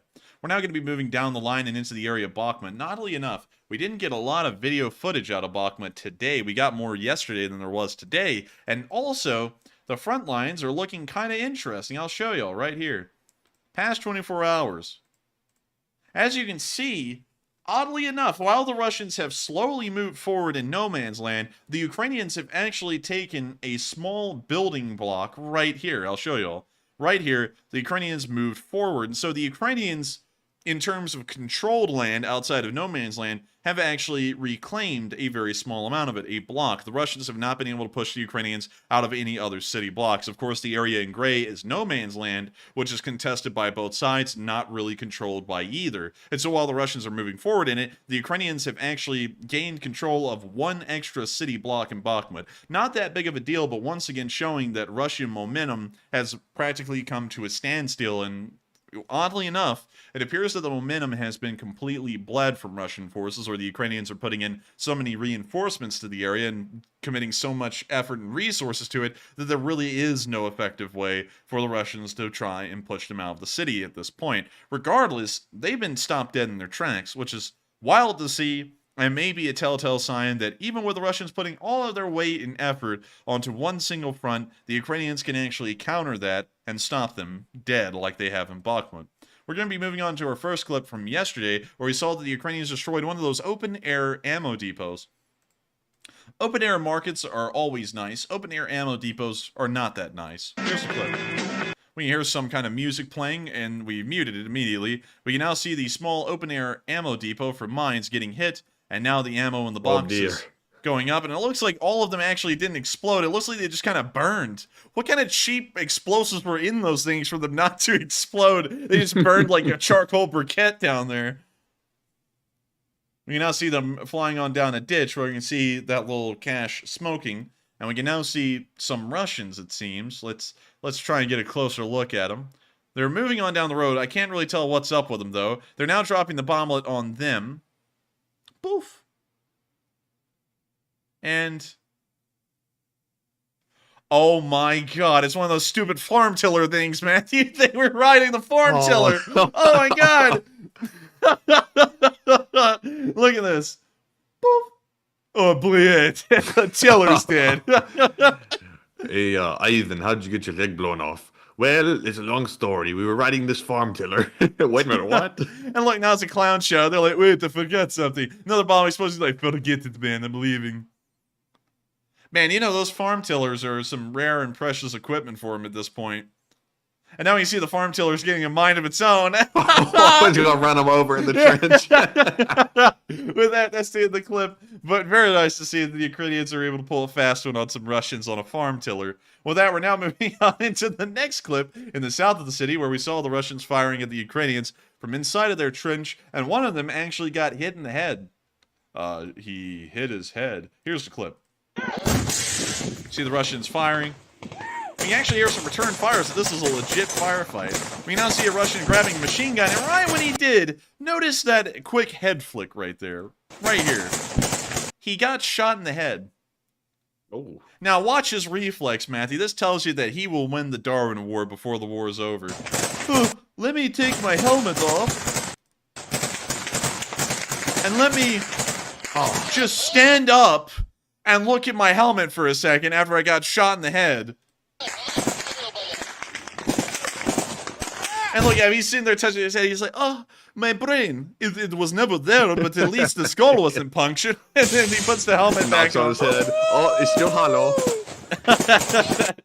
Dude, you knock on a Russian's head, it just sounds hollow. it sounds like one of those little wooden frog toys that your band teacher has in middle school that you put like the little stick on. You know, it sounds like that. But anyways, yeah, he's, you know, a Russian being shot in the head isn't exactly fatal because there's no brain in there for the most part for most of the Mobics or even the contract soldiers for that point. So it looks like he was largely okay, but a very close shot to say the least. And also, this guy is going to end up winning a Darwin Award. I put money on it. We may not see it on this channel, but he'll certainly be winning one. So with that, that's the end of that clip. Y'all can actually see a little bit of how the Russians fight in a firefight.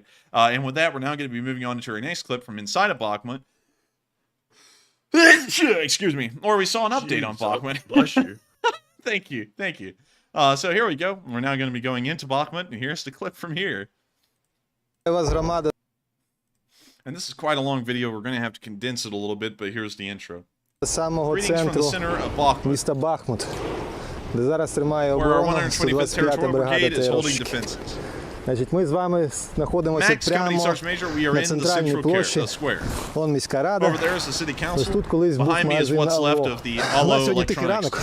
Today is a tranquil Трохи morning. гудить, але With just a насправді, smidgen of як у shelling. Львові ранок At починається home з in кави. Lviv, mornings begin with coffee, and Bakhmut mornings begin with grad rockets. Давайте трохи пройдемось. Let's take a stroll and look around, will we? Багато хто каже, що Бахмут Bakhmut is often called a fortress city, фортеця. but the Це є actual ті fortress is люди, the Ukrainian people. які зі зброєю в руках Those who rose to defend our country with weapons in оборонять hands. свою країну. Фортеця Сіони. That's what the real fortress is. Okay, wait, hang on. I gotta take a pause here. Why in the world did that come out like the... It's not actually the adventure that counts, it's the friends that we made along the way. For some reason, that almost came off like the same speech. I was sitting there thinking, I was like, wait a minute, I've heard this before. Take a look to the right. That's the result of a grad strike. That hole right there at the top of the building. Вони тут літають зазвичай The з grads двох bombarded this place напрямків. from two separate Той directions. напрямок. From the direction of Opitny in the south, the southern end of І з Bakhmut. іншої сторони, And from the ми east. зараз не бачимо You за can't see, посадками, well, там за because of the річкою. trees, but there beyond the river are enemy troops. І постійно пробують сунути сюди. And they are constantly trying to enter the town. The city's center is Умовно relatively безпечне, safe, наскільки це місце as взагалі much може as a бути place can be безпечним safe зараз. under these circumstances.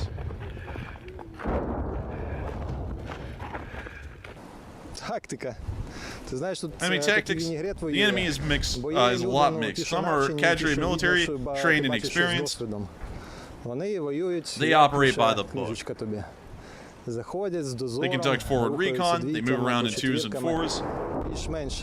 they cover each Є other, люди, ми but бачили, we've also взагалі seen бігають clowns без running зброї. around without armored vests. Ну і лягають так само. Accordingly, they die in droves. Є, ну, здебільшого But the тактика, main це Russian типу tactic навала. is a dumb Zerg Беруть- rush, беруть trying to кількістю, overwhelm us with не беруть numbers. вмінням, беруть кількістю. До того, що тут відбувається, You can't really prepare yourself for ще what you'll face here, підготуєшся. Але можна хоча б наблизитися до того, but you can try to get at least somewhat close to being ready for this. Ну, в нас менше сил, менше воїнів, менше стволів, тому треба Therefore, we must використовувати те, maximize the use of що what ми we are можемо good at. використовувати, що не може використовувати ворог. Тобто маскування, That is, camouflage and mobility. маскування і мобільність. Якщо оці дві речі If you get these у two вас things right, the rest is працюють, more or less в принципі, все інше, то вже a matter більше-менше of technique and діло personal техніки і courage. вашої сміливості. You now see a Ukrainian car racing through the center city. Скажу так, що To say that we are facing сили не те, що overwhelming enemy переважаючі forces тут is a bit ворожі. of a misnomer. Ти просто One simply перепрошуй. can't fathom the number of кожного orcs дня, that скільки rushes їх each суне. day.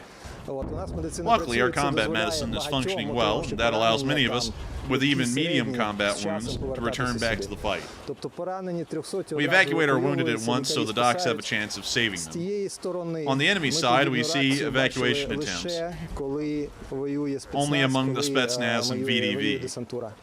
От тих поприбивав, Shoot a couple of them and вони they will smoke up задимились and attempt an і почали evacuation. евакуацію. І ти ще по дорозі ще насипаєш туди. Здебільшості того But it's нема. rare. Падають, Mostly they just там leave же their wounded to залишаються, die where валяються they трупи по fell. вулицях.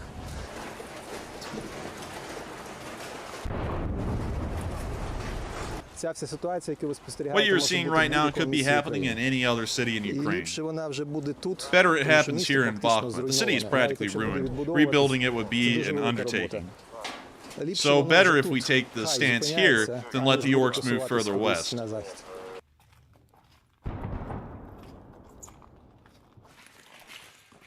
Oh, a cute little dog.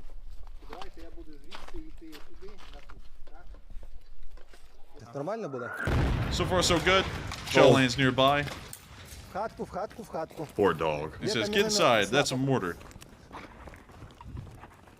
Сюди, мужики. And the dog's following him. He's like, "Yeah, I'm going into bomb shelter with you." He's like, "I trust you." Та скорше за все міна. Most likely it was a mortar Oh, round. скорше за Most все, likely 82 82 millimeters. І скорше все навіть не по нас. And most likely it wasn't meant for Але, us. повторюсь, тут постійно Remember, птахи, there are always enemy drones і in не the тільки air. наші птахи.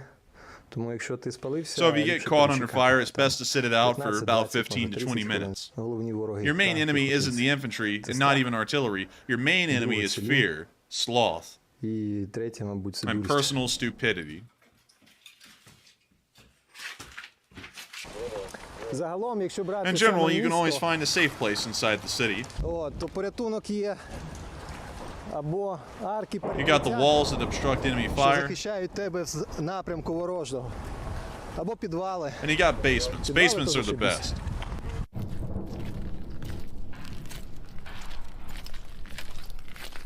Йде обстріл, де і як ховатися. You're in the middle of shelling. Where do you hide? The first rule of safety: know which way the enemy is. У нас ворог The enemy по is праву there, ручку, і у нас отам, and де there where the працює smoke наша is. артилерія, Our artillery is до working in 12. that direction. Звідти також But enemy прилітає. fire is coming from there as well. Значить, справа The building on my будинок right is повністю ruined, and розсипаний. that's not good. Отут воронки від снарядів. Here are the explosion Ото craters. зверху That прилетіло damage up якраз there that flew in з from the південної south. сторони. Отут посередині. So there in the middle is safe, Хіба що unless a цегла piece of може debris десь knocks you in the осколочок noggin. Так не Other than прострілюється. that, nothing should Тому nail you завжди directly. пам'ятайте, So де ваш always ворог, be aware where the де enemy is and 12 which direction the shells might які be coming ділянки from. прострілу. Очі треба тримати завжди Keep на your ворога. eyes on the enemy Ну, а and your дупу ass ліпше out of десь harm's під way. будинком, або ліпше Somewhere навіть в close to підвалі, the walls or для better того, in a щоб не basement. зачепило. Ходім далі. Shall we continue? Ну і з приводу місцевих. On the subject of the remaining locals, those who have remained in town are mostly folks who fear the uncertainty of life outside of their place of birth, more than they fear what's happening here. Починалося все як? Territorial Оборона defense міст, started with блокпости, mundane inner-city defense, стабілізаційні checkpoints, дії. stabilization Зараз ви actions. бачите, But look at us now. ми легка We are піхота, full-fledged light повноцінна. infantry, Так само воюємо з fighting on кадровою par with the частиною. cadre army units. Десь ліпше, десь Sometimes worse, гірше. sometimes even Але better. в принципі, But in нічим principle, не there is no difference відрізняється except for the від того, що chevrons. залишилася позначка. Наша бригада сформована Our brigade is formed in the city of the Lion in Lviv. That's actually a cool name for a city. We are hundreds of miles from home. Навалюємо русні тут. And we are holding the Russian horde at Bakhmut because there's probably no better place to do it other than here. Ходім. Let's go.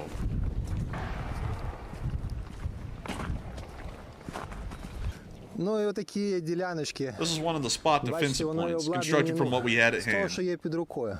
There's that dog again. Натикані по місту. Their main У purpose випадку is to fight просування advancing техніки, в armor. першу Yeah, чергу, it's ворога. here again. Звідси ти можеш You have висунутися protection з when firing an гранатометом. RPG. Сектор обстрілу тут You have an чудовий. excellent sector of fire. Будь-яку падло, яка And any хоче до clown тебе who wants to поближче get closer is in the підібратися, open. вже звідси відбити. Ну і ничок таких по місту трохи The city is наробили. infested with Не defensive вірю я в nooks те, like що this. місце I do not believe we будуть will здавати. surrender Bakhmut. Принаймні, якщо і будуть Even if we здавати, do, то we'll do it лише on на our own наших terms. умовах і лише з великою And only after we кількістю inflict втрат зі сторони astronomical ворога. losses on the Russians. Бахмут зараз дуже The сильно situation in Bakhmut is відрізняється від того, different що ми from the one you звикли see on the бачити по news, новинах. Коли є окопи, where they show є static позиції, positional warfare і dominated by the war of воює між artillery, собою здебільшого артилерія. Ті, що на окопах, ті, with що soldiers повище, in trenches що calling бачать, artillery on воюють. each other. У Бахмуті є все. In Bakhmut, we have all kinds of Стрілкові warfare, бої. from close-range gunfights with Штатні assault автомати rifles, which are very використовуються по frequent, призначенню, при тому використовуються в великій кількості. to Гранатомети duels with будь-які. rocket Я тут, launchers. мабуть, We've за seen той that all невеличкий here. період, In the який short я period that I've been here, I've probably встиг fired постріляти every з single усього. type of І RPG, різними the disposable ones, the reloading патронами, ones, і you name it. докручували їх ще We even пластидами, fired a duct докручували tape для того, C4 to щоб the більше RPG був rockets for added А bang. оця вся історія для These того, щоб concrete заїхати. slabs here are the anti-tank obstacles. Але But at the moment, the most принаймні на effective, зараз most те, що useful weapons are найбільше mortars. дає результат, найбільше дає ефективність, це міномети, саме різні з combined with коригування air з дроном, recon бо інакше це все всліпу. І та піхота, And the infantry, піхота. of course. Ну, сьогодні ранок тихий, а так Today до is того an тут гуділо unusually прямо quiet все. morning. Typically, the Постійно air is було buzzing обстріли. with death. The Та що shelling almost казати, never подивіться stops. на іншу Just сторону, take a look перехрестя. around. There's an Оце explosion crater, приход, probably from мабуть, a від grad града. over there, От, або від міни. or a large mortar round. Так що арта працює. The artillery is constantly working both ours and theirs. On both sides, there's a shortage of ammunition, but there's plenty of rifle rounds, so we're fighting mano a mano. You see that he rolled his ankle right there. There's that dog. Yeah, the battles are fought by the people. Thus, you need to understand the guy who's trying to kill you, Маєш бути на полі бою набагато and be більш more ефективнішим. effective than him on a battlefield. Забувати, що з Those тієї on the other side сторони are people too. Don't також forget проти that. тебе воюють люди, ну, взагалі не можна. Вони так само бояться. They are just as afraid and just as frightened. Just like you, they are getting shelled. Виносять своїх They see each other getting wounded, and they see their comrades die. And none of that adds to their motivation to come forward and fight you. Важливо спіймати, Thus, you must learn to find pleasure in taking calculated risks. Важливо Because it's important to gain positive experience from fighting. на цій війні. Позитивний досвід. Вбивати. At this point, experience comes from crushing your enemy. That's a good way to put it. Мабуть, найромантичніша This is частина possibly the most Бахмута. romantic place in Bakhmut, кохання. the Alley of Love. Бахмут – це Україна. Bakhmut is Ukraine. Send your love to the armed forces. And so with that, that's the end of the clip. And we weren't supposed to play that entire thing, but it was so interesting I had to.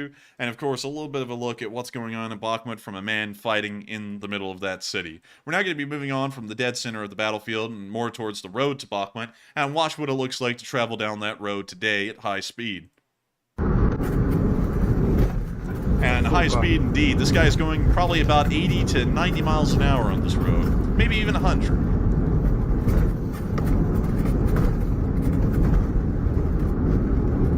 And this is the only way that we understand to get into Bakhmut right now is on this one road, the T-0504. Що це він так стоїть? Відбили чи що? Я знаю. Man, now I see why cars are just getting like worn out here in Ukraine because they're running like over potholes and stuff at 100 miles an hour. Like, yikes.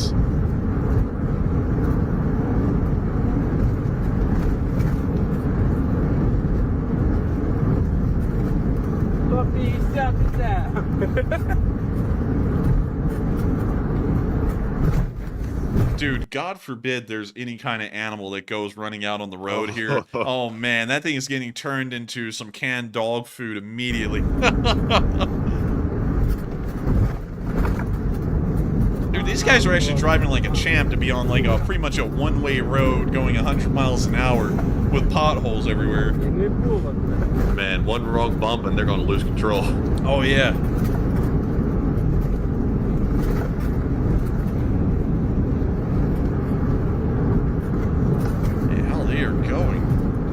Bakhmut in this video? Oh, they do. Look, there's Bakhmut right up there. Passing by a destroyed car there.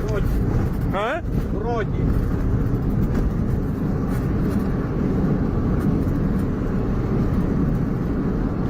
And there's the city of Bakhmut right in front of them.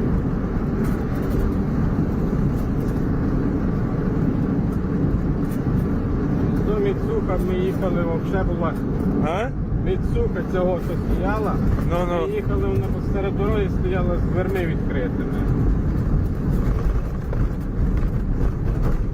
We see that this man is not taking the camera off that road. He's like, we gotta pay attention. So now they're making it to the little Bailey Bridge, and they're now finally entering the city itself. But that's a look at the perilous drive that soldiers in the Ukrainian army have to take to get on into the city. With that, we're now going to be moving out of the Battle of Bakhmut, past the Donetsk region, because nothing happened there today, and on down south of Marinka, where we saw the 72nd Brigade hunting the Russians. Cue the Chad music. The drone goes flying over, looking for Russian forces. And we see that they found a little SPG, well, more like a truck right here, actually. It looks like a command post, more like it. They were dropping a grenade on top of it, and it exploded right on the side of the command post. We better ask command what they think about this. But it looks like they're getting peppered. When you see a supply truck now getting hit with a bomblet. Looks like it exploded right in the cab, and the driver came out immediately. Wow, it's like magic.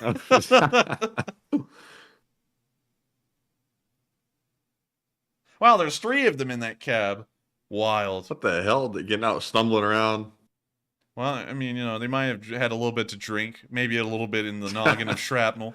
Damn. And that's a magic trick. Watch this truck disappear in a puff of smoke. Poof.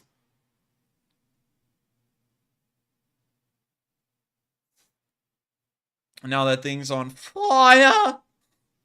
Great to see. And that's the end of the clip. But of course showing more damage and destruction caused by the 72nd Brigade on the Russians. Moving on into Vuhledar, we actually saw that the Ukrainians were able to capture a prisoner from the 155th Naval Infantry Brigade.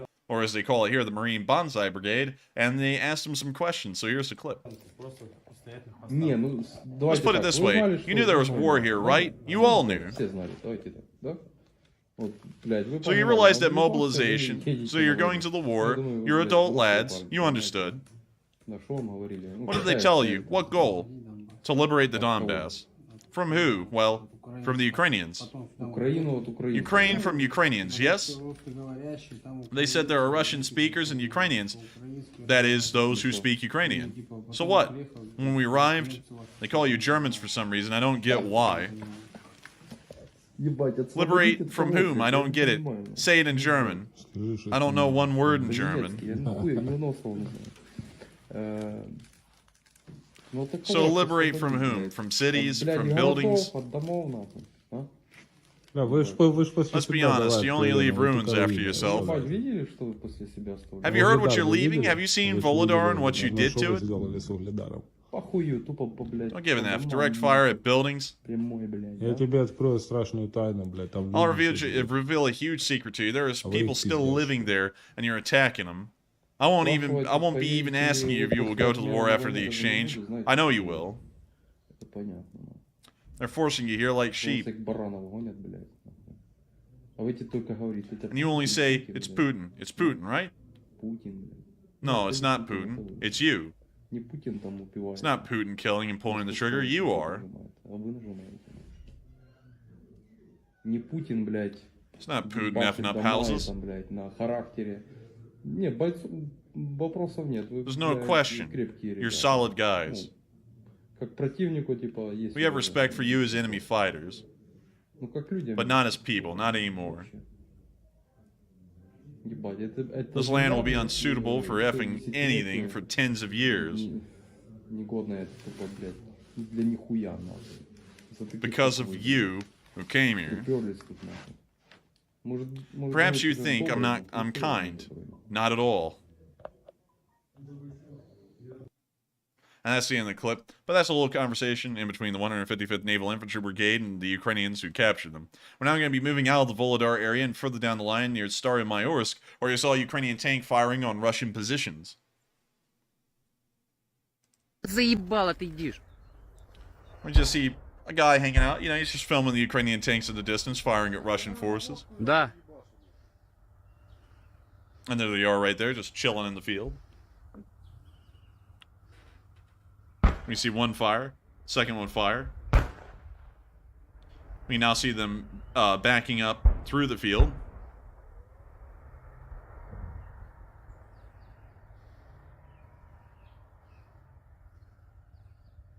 We now see them stopping to fire again. They're lining up the shots right now. We'll most likely see the tank to the rear fire first. Tank to the rear fires first. Tank to the front fire second. I mean, now see the Ukrainian. Now you see the Ukrainian tanks moving on a little bit more forward again.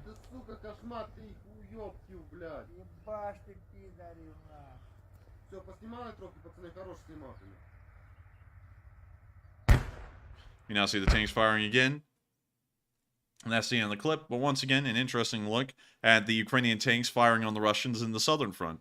With that, we're moving on to our next clip in Vasilivka, the very farthest west you can get on the southern front, where we saw a Ukrainian helicopter on patrol. Now, I don't know what song that is, but we're going to have to mute it. Sound like some retro 1970s stuff. We can now see the Ukrainian helicopter flying over what we assume to be the Dnipro Reservoir, some of the plains in the southern area, and getting ready to fire off those raketa.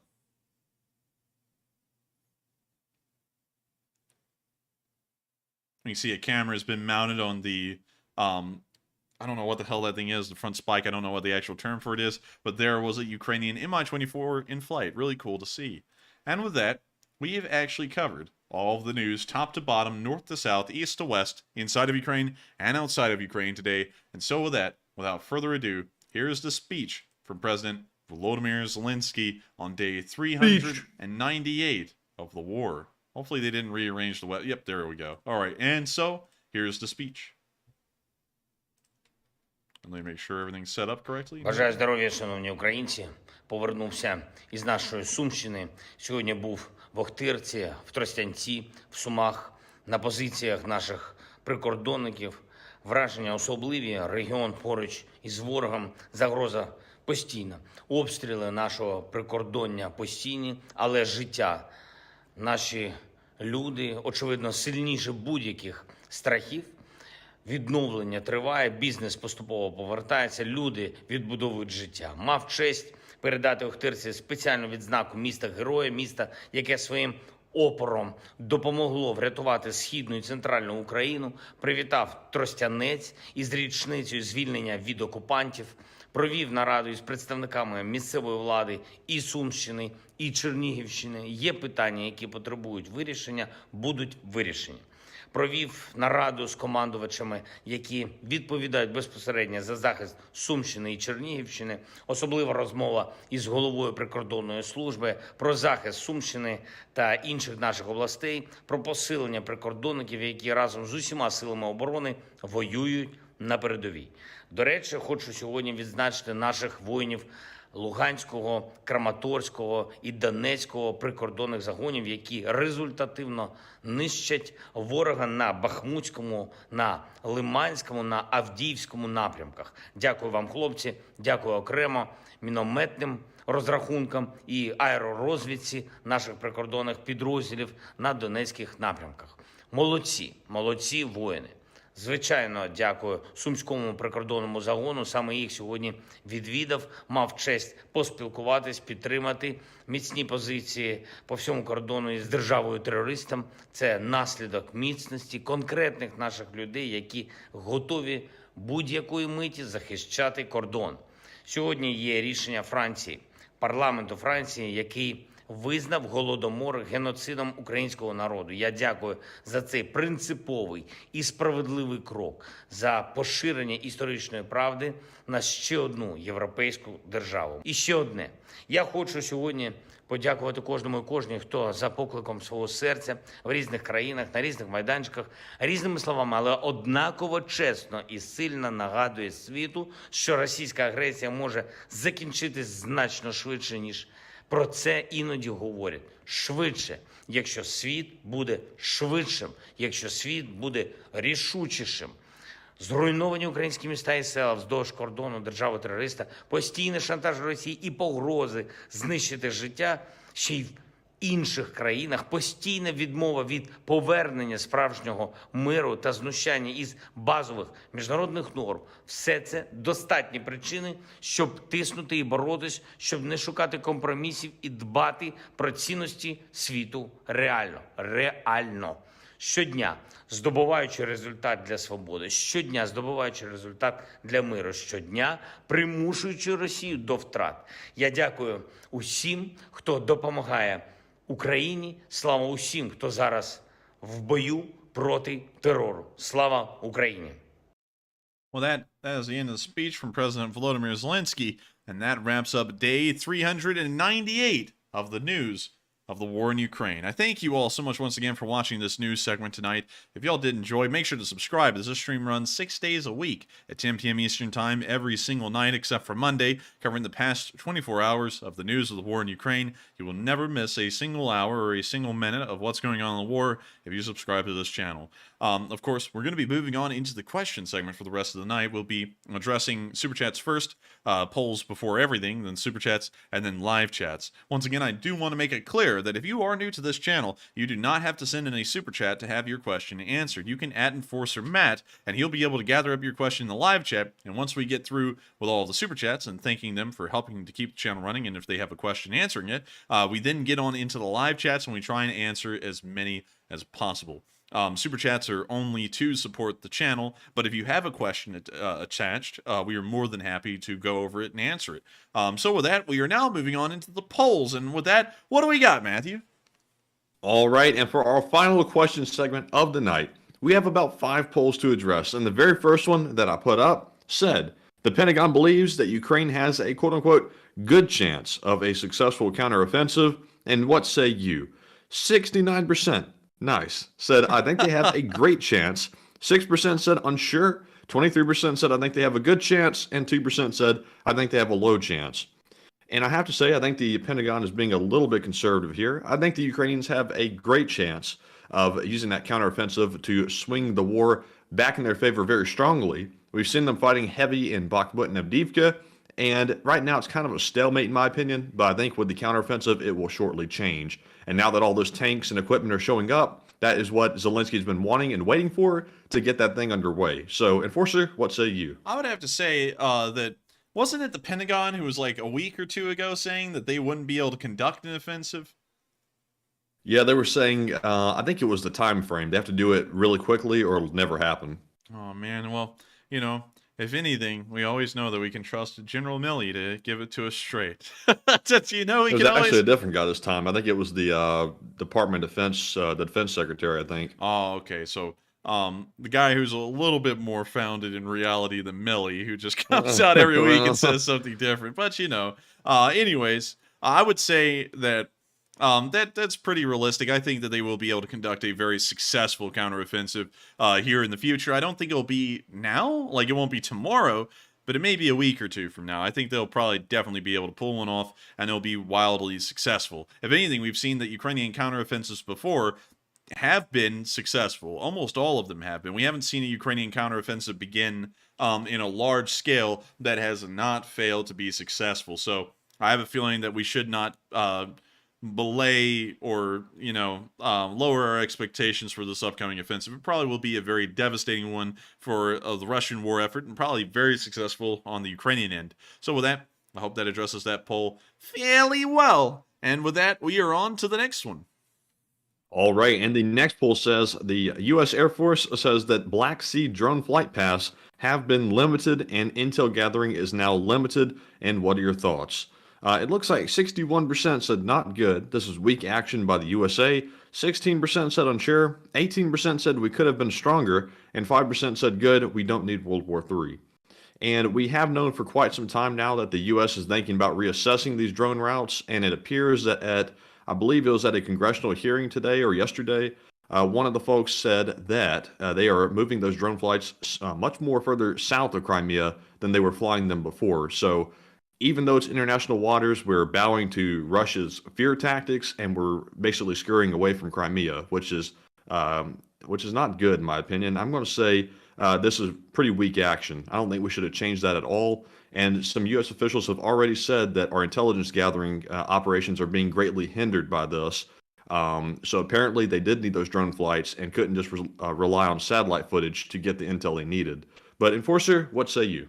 I say that doing that was certainly a sign of, I don't know, not really a sign of weakness, because the action in itself doesn't mean that the U.S. military just became feeble and old, but it is a sign of weak will. I would say it's a sign of weak willpower from the United States to just move the drone path after being collided with in the middle of international airspace by a Russian aircraft. That's absolutely outrageous that the United States is going to be bullied and forced to do things in international airspace by another country that they're not at war with. That is ridiculous. And the concept of that is honestly somewhat embarrassing. What we should have done is that as long as it was within international airspace, we should have moved the flight path even closer and then given them a fighter escort, or even moved a carrier task force into the area to make sure that that drone does not get messed with or shot down. I believe that would have been a much better path of action, especially considering the aggressive stance that the Russians want to pretend to make sure to deliver the message that the Americans will not be trifled with, and we won't be sitting there and bending our knees to the Russians anytime soon. Of course, that does negate the fact that we did send a nuclear bomber to practice run launching nuclear missiles at St. Petersburg, but why not sit there and do both? You know, we can sit there and once again send a carrier task force to the area of the Black Sea. Of course, the Turks are not allowing us to pass through the Bosphorus or the Dardanelles, which kind of seems stupid. But then again, who said the aircraft carrier has to pass through the Dardanelles? Just park it somewhere over here, kind of within the Aegean Islands, and then just fly the F-18s over Turkey and into the Black Sea. Don't really see that much of a problem there, do you? I mean, you could, but you know, one thing I've noticed, kind of hypocritical of what we're doing, is we'll fly the nuclear bomber plane really close, And that's sort of benefiting us to an extent because it gives us practice in case we actually need to deploy a nuke. But the catch is Ukraine needs us to fly those drones close to Crimea to give them intelligence, but yet we're cowering away and we're being cowards in that, and we're not going to give Ukraine the intelligence they end up needing. So all we're doing is hurting Ukraine. And I would have to agree with that. And we're also hurting our own interests because Ukrainians succeeding in Ukraine, of course, plays into our interests. And I'm sure many of y'all have heard why, and it's a huge rabbit hole. But that is something that I think is really dumb. And also, not just in the idea of benefiting Ukraine, that certainly doesn't give the United States a good image. It looks like the Russians can actually come out there where they have no right to try and make us do what they want, and they can actually make us change things we're doing due to their presence. That's not a good look, especially when the United States is 20 times, well, really 21 times more economically powerful than Russia and way more militarily powerful than the Russians, yet we sit there and we allow them to force us to do things we shouldn't be doing. So with that, I hope that answers that poll fairly well. And with that, we are on to the next one. All right, and the next one says, U.S. admin is worried that Russia's placement of nukes in Belarus is more than just talk. And what are your thoughts? 38% said, I think it's slightly overblown. 33% said, I agree, there's a bigger risk here. 9% said unsure, and 20% said, I disagree, this is not major. And I've said it before, I think it's being overblown. I'm not sure if they're capitalizing on this for political reasons or what, but I don't see how there's a bigger risk because Russia already had the theoretical capability of hitting all the targets they want to hit without having to move missiles into Belarus. So rather than it being symbolic, I'm not really sure what difference it makes. But Enforcer, what say you? I would say, in my opinion, it doesn't really make much of a difference. We already went over the ranges on Sunday of the Iskander missiles, and we found out that it didn't really matter whether they're in Belarus or not. They're practically reaching the same targets still. The only targets they could reach in Belarus and in Russia, it's exactly the same, is Poland and the Baltic states. That's all they can do. And also reaching into Ukraine, but they can already do that from Russia and also from occupied territory in the south. So it doesn't really mean much from an actual standpoint of what else can they hit. They can't hit anything extra, so it doesn't really mean much in that regard. To me, it's not that big of a deal. So with that, I hope that does address that poll fairly well, and we're on to the next one. All right, and the next poll says the complaining Russian soldiers are now facing probes for criminal leadership. And what are your thoughts? 71% said it's not shocking and it was only a matter of time. 15% said that's shocking. Russia is prosecuting its own? That's crazy. 8% said they deserved it, and 5% said unsure. And it was only a matter of time, in my opinion, that was going to happen. I'm actually surprised it wasn't something worse than that, but apparently they're going to try to get them the legal route in Russia, if there is such a thing, and they're going to prosecute them for criminal leadership, of all things. The whole thing's a mob, so how are you going to prosecute somebody for criminal leadership? You got to start with Putin if you're going to do that, but anyway, Enforcer, what say you? The Russian legal process, Matthew, is to put two in the back of someone's head and then dump them off at the children's park. That's the legal process in Russia. But that's not really shocking to me, because if y'all know anything about Putin, he's at least for the Russian public, he's a really good spin doctor at really keeping up a good image. Because here's what he'll do. You see, the whole Russian government is run by crooks, and of course Putin is the master crook. The crooks sit there and crook their way through things. Like, for example, one of the best examples that became public knowledge back in 2014 was the Sochi Winter Olympics, and how none of the construction projects were being completed on time, and they were massively over budget. So Putin went down there, and he acted all big and tough. You're going to get down to business. You're going to build this thing, Bliet, and it's going to be nice and great, Bliet. You'll need to get this done. And what happened as a result of that is nobody was removed from the construction committees. All the crooks that he got onto and made it look like he was going to do something to him, they stayed there. They continued to run the Winter Olympics over budget, and also hardly completed anything on time. It was all a rush job. They did complete it on time, though, but it was massively over budget still, and they continued to go over budget even after their little special visit from Putin. So what Putin does is that he'll sit there and make it look like the Russian government is busy fighting corruption or something like that, but in reality, all they do is make the appearance of fixing corruption while just giving a light slap on the wrist publicly and then allowing them to continue on with their business. The Russian government is exploitative in nature. It's just a part of their cultural, I guess you could say, background from when the Mongols took over and turned the governments of the Russian areas exploitative. So it's nothing special, and it's just a smoke and mirror show to try and keep the public fairly happy. I mean, you know, and that sometimes happens elsewhere, but more so with Russia than anyone else. And that's always funny to me, is whenever people say, oh, you know, like at the beginning of the war, Putin is trying to uncover the corruption of the West. It's like, with his corrupt goons following him around, it's like, Yeah, really. how was he unrooting corruption? I mean, like, hell, he's surrounded by crooks. He is a crook. What type of corruption are they going to be finding? He's uncovering corruption. Oh, that person died and I didn't sanction it. This is corrupt. Yeah. Wait a minute, that was not a journalist we needed killed. That was a journalist we needed their toenails to be pulled off. What the hell are you doing, Blair? But anyways, with that, I hope we addressed that poll fairly well. And with that, we are on to the next one. All right, and we have one more to go. And it says, the IAEA says military action is increasing around the Zaporizhzhia nuclear power plant. And what are your thoughts? 37% said it's eventually going to get destroyed.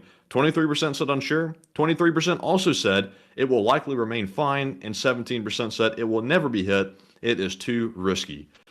And I hate to sound like the doom and gloom guy on this one, but I have a bad feeling that eventually something bad is going to happen with this nuclear power plant. It has had way too many close calls, and I'm surprised it has lasted up to this point so far. A lot of experts have already said that the situation is not getting any better, and the Russians who are operating it currently, along with some Ukrainian workers, I believe, say it's also deteriorating, even though, you know, the Russians are supposedly doing the right thing there. They're really not. Who knew? But anyways, Enforcer, what say you? You know, Matthew, the Zaporizhzhia power plant may be in bad shape. It's still doing better than Brown's Ferry. It's still doing better than Brown's Ferry. I mean, you got a point. I mean, you know, kind of do have a point. But anyways, moving on from that. And also, I just want to make it clear, because there's 2 nuclear power plants in Alabama. Love the Farley power plant. No, nothing ever wrong has happened to the Farley power plant. You know what the funniest thing, Matthew? The worst incident that's ever been reported at the Farley power plant is that a light bulb was out. Really? Yeah, that was the worst incident that's ever been reported at Farley. So Farley's great. It's, of course, run by Southern Company, which runs their plants. That pales in comparison, man, to what's going on at the other one. Oh, God, man. The TVA, which the Tennessee Valley Authority, almost all of their nuclear power plants are like run on the edge of explosion, like almost constantly. Like, it's like a miracle that they haven't blown up their power plants at this point. And allegedly. Allegedly. But then again, it is a government company, though. You know, it's government subsidized and stuff. So I think we can kind of just talk about it without getting into too much. But, you know, still allegedly. But anyways, it is a little concerning that the Vuhledar is still being run. Well, the Zaporizhzhia ZNPP is being run worse as time goes by. Of course, we don't know how bad, because the IAEA is having a hard time getting in there and keeping constant monitors and regulators around. But hopefully they will have the situation at least under control until it can finally be restored completely, because it would be terrible for that nuclear reactor to melt down, because of course it's in the middle of an active war zone. That's kind of wild to think for a year. Go ahead. Oh no, go ahead. The IAEA director is actually heading there either this afternoon or tomorrow. I can't remember, but he's heading there to speak with the Russians. I'm sure that'll be very productive, and I'm sure they'll listen to exactly everything he has to say, and all the problems will be solved. Yeah, right. Katarov is going to go, I think you're done, but what does this have to do with my ham and cheddar done? But anyways, with that, I hope that addresses that poll fairly well. And with that, we are on to the next one. Wait a minute, someone actually said, TVA is not government subsidized. Let me check that real quick. Is TVA... Yeah, I didn't think it was. Government owned. And if it is, it's still private, mostly. TVA, it's called public because it's owned by the U.S. government, unlike most companies that are owned by individual people or investors. Huh. So it is government run. I still think it has the ability to sue. Allegedly. Because it operates similar to a private for-profit company, as the Wikipedia article says. The nation's largest government-owned energy provider. Well, that explains why it runs the way it's run. Yeah, that explains the way it's run. One golden rule, everyone. Make sure that you never really give anything over to the federal government that needs to be run, because it doesn't matter if you sit there and say one side will be in charge or the other. It will be run terribly. It is almost always a given. I don't know if I can even say that about the railroad company owned by the U.S. government, but look over there and tell me that's being run well. Anyways, with that, we are on out of the polls and on into the question segment. All right, so we are moving on to our super chat questions, and the first one we have goes to Justice Ryan, who puts in a $50 donation and says, with talk from the Pentagon, a speeding delivery of Abrams tanks in the fall, will Ukraine still go ahead of its spring offensive, or wait until there's Abrams in numbers to start an offensive with all the NATO and Abrams tanks? A great question. A lot of people believe that the Ukrainians are waiting for more Western support to be able to launch offensives. However, they, let's see, 1 second. I'm looking at the live chat here before I get to that one. Oh, wait a minute. Delta C6 at the postal office.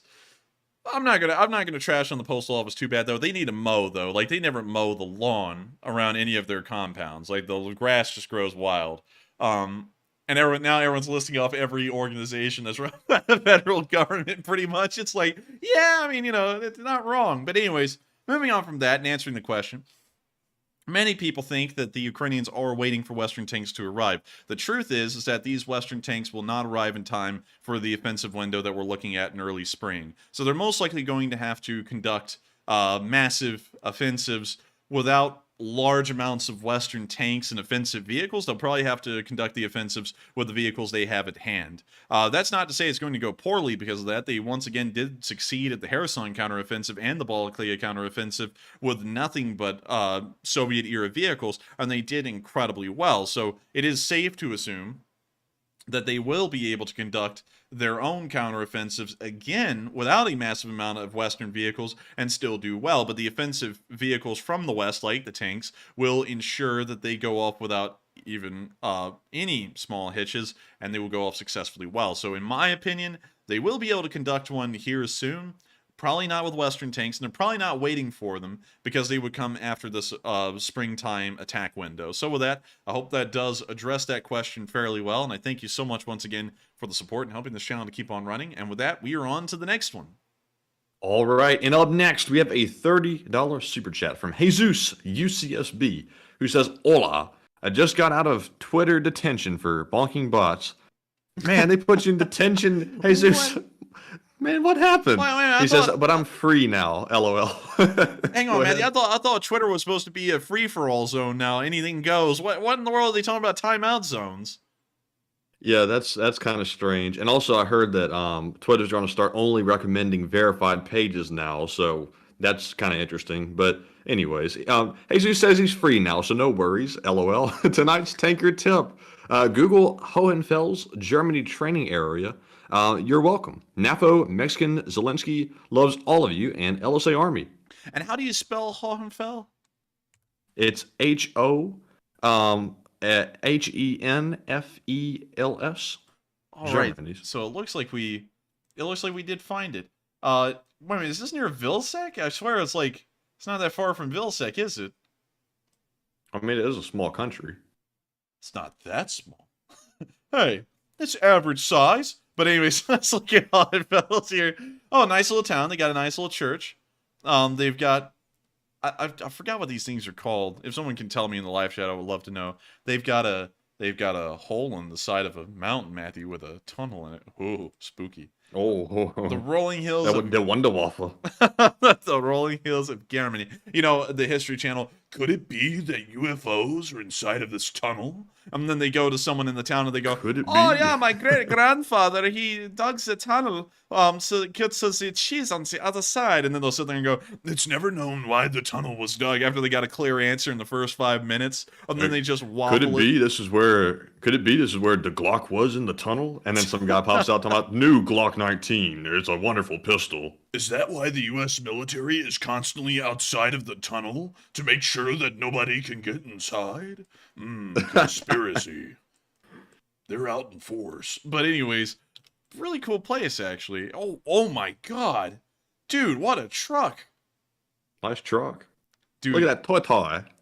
Dude, I gotta tell you, man, that toy is cool, but this thing right here is licht blick, if you know what I mean. I mean, this thing is nice. What does that mean? I don't know. If someone speaks German here, let us know what this thing means. And look, there's some park benches near a mossy like table thing. You can tell that was made in the 1950s or 60s right there, because who in the hell thought that would actually last well? Let's see, what else? The Fichtenranch. Is that supposed to be like an American thing? Is this like that German like biker deal, or is this like something else? Biker saloon. It says it on the flag, so this is like a biker thing, I'm guessing. Hmm. Dude, this is like an American kind of thing. Yeah. It's, See, they love Americans, Matthew. They love them. There's some biker gangs over here too. They like Germany. Some of them do. Well, you know, not the right way, but no, not the wrong way. Let's see. Oh, look at this. Wow, man, that's a lot of Humvees. Goodness, might have to go and try and get myself a cheap Humvee sometime. Maybe you can pick them up for free. But anyways, really nice place. Not that bad, not that bad. And I thank you so much once again, Jesus. Wait a minute, Indian teepees. What the hell are these doing here? What the hell? This is Germany. This is not the United States. This is weird. That's strange. Yeah. Anyways. Very interesting to say the least. Wow, look at that. Wow, that's ornate. That is ornate. Dang, this is a wild place. And I thank you so much, Jesus, for sharing this with us and showing it to us, because I didn't know about the Hohenfels training ground. Jesus UCSB must have been like the tourist of Germany back when he was a tanker, because I swear you know of like every single army base or training ground that is in Germany. But thank you so much for sharing that with us once again. And thank you so much once again for the support as well, Jesus, in helping this channel to keep on rolling. And with that, you know what we're about to do, everyone. We're on to the next one. All right, and moving right along, we have a $20 super chat from Melissa Smith, who says, long live the LSA, Slava Ukraine, and shout out to the fellow Bobcats on the Twitter Brigade. Hey! And thank you so much for the support of Melissa Smith. And long live the Lee Spring Army. In case anyone was wondering, what is the actual slogan that we use for the Lee Spring Army? It is Peep the Twitter. No, it's not Peep the Twitter. It's long live the Lee Spring Army, or long live the LSA is how it's actually written out. That is kind of like the chant, the slogan, whatever you want to say, of the Lee Spring Army. It's long live the Lee Spring Army, or you can just put in LSA for short.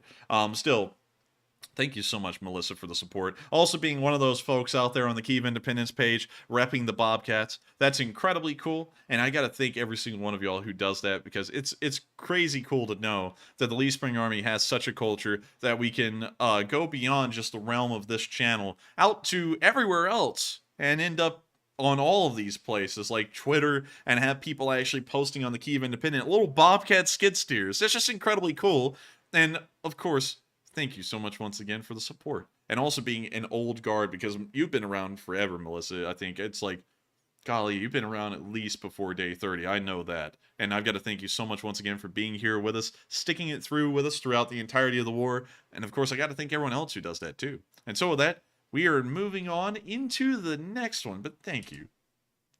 Yes, indeed. And up next, big shout out to Craig Zemke, or Zemk. I'm probably butchering it, but thank you, Craig, very much for the $20 support. And sadly, no comment to address, but we do appreciate it very much. And thanks for helping to keep those lights on, and very bright too. And Enforcer, what say you? And I got to thank you for the support. Of course, you're helping to keep the lights on.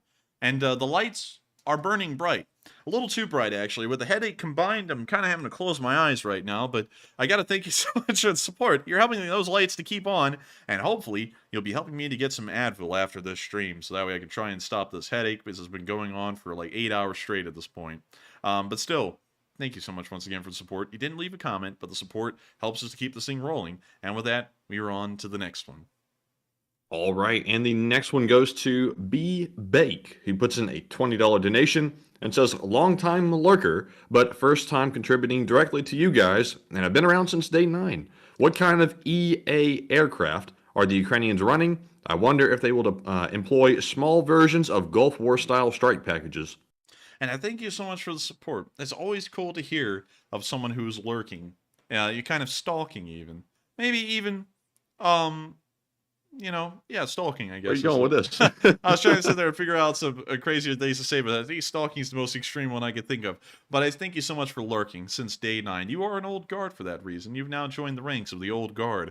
And I got to thank you so much for that. And also to answer that question, EA aircraft, what does that mean, Matt? Do you know what that means? European American or something else? Yeah, EA aircraft. Electronic Arts? EA Sports. It's in the game. Oh man, EA, man, I gotta tell you, they're a good company. I don't really know what the EA means.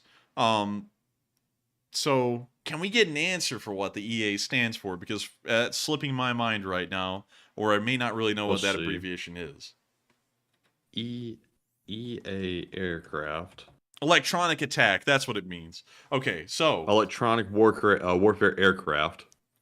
and that's an EAW, Matthew, but that is the EA we're looking for. So I don't think the Ukrainians have any electronic warfare aircraft at the moment. The best they have is MiG-29s that are crudely equipped with AGM-88 HARM anti-radiation missiles. That's the best they have, and we're not probably going to be seeing anything that like the Gulf War and what they're doing, because the MiG-29 isn't really compatible with the AGM-88, so they kind of have to just rig it up where they connect it to the bottom of the MiG-29, fly it out there, and then fire it blindly, and then if it picks up a target, it goes for it. If it doesn't pick up a target, it just flies until it runs out of propellant, and then either hits the ground and explodes, or explodes mid-flight. We don't really know. But we don't know of any electronic warfare aircraft that the Ukrainians possess at this moment. Maybe one day they will have them, but there's not even been a mention of a purpose-built electronics warfare aircraft being sent to Ukraine, or the delivery of one that is actually capable of that. All they have gotten from outside of Ukraine are MiG-29s, which are just as capable as the ones they had starting the war with. So with that, I hope that does answer that question the best we can. And I got to thank you for the support. That is a really cool idea, though, and I think it would be great to send them electronic warfare aircraft, but sadly, they just don't have any at all. And so with that, we are on to the next one. All right, and our next one goes to Laura Carr, who puts in a $20 donation and says, my internet was out for over 24 hours. It just came back on in time for the stream and put this in the Internet Upgrade Fund. And Laura, first off, thank you very much for the support. And I have to say, I've noticed the bots are absolutely seething tonight. I've taken out quite a few of them. They seem a little more agitated than usual, and it's probably because they can't DDoS attack our network anymore, because we have fixed the problem permanently, as long as we don't expose anything sensitive again. But we've beefed up our internet quite significantly, and I doubt we'll have any problems for quite some time. But thank you very much for the support. And Enforcer, what say you? And I thank you so much for supporting the Internet Upgrade Fund. We've been working tirelessly in the background since the problems of last week trying to fix our internet issues, and I think that we found ourselves a fix today. We've actually also been trying to assess security issues, and it seems like we've narrowed one down, but we're not really sure if we're willing to act on it or not, because it's going to be a really radical change to how some things in the background run. But moving on from that, it is great to know that we were able to fix the problem, at least for tonight, knock on wood, and hopefully we don't run into any more problems like that. And so with that, thank you so much once again for the support. I hate to hear that your internet was out for 24 straight hours. If my internet was out for 24 straight hours, I probably wouldn't be able to eat. Oh, what happened, Jack? But anyways, I wouldn't even be able to run a show.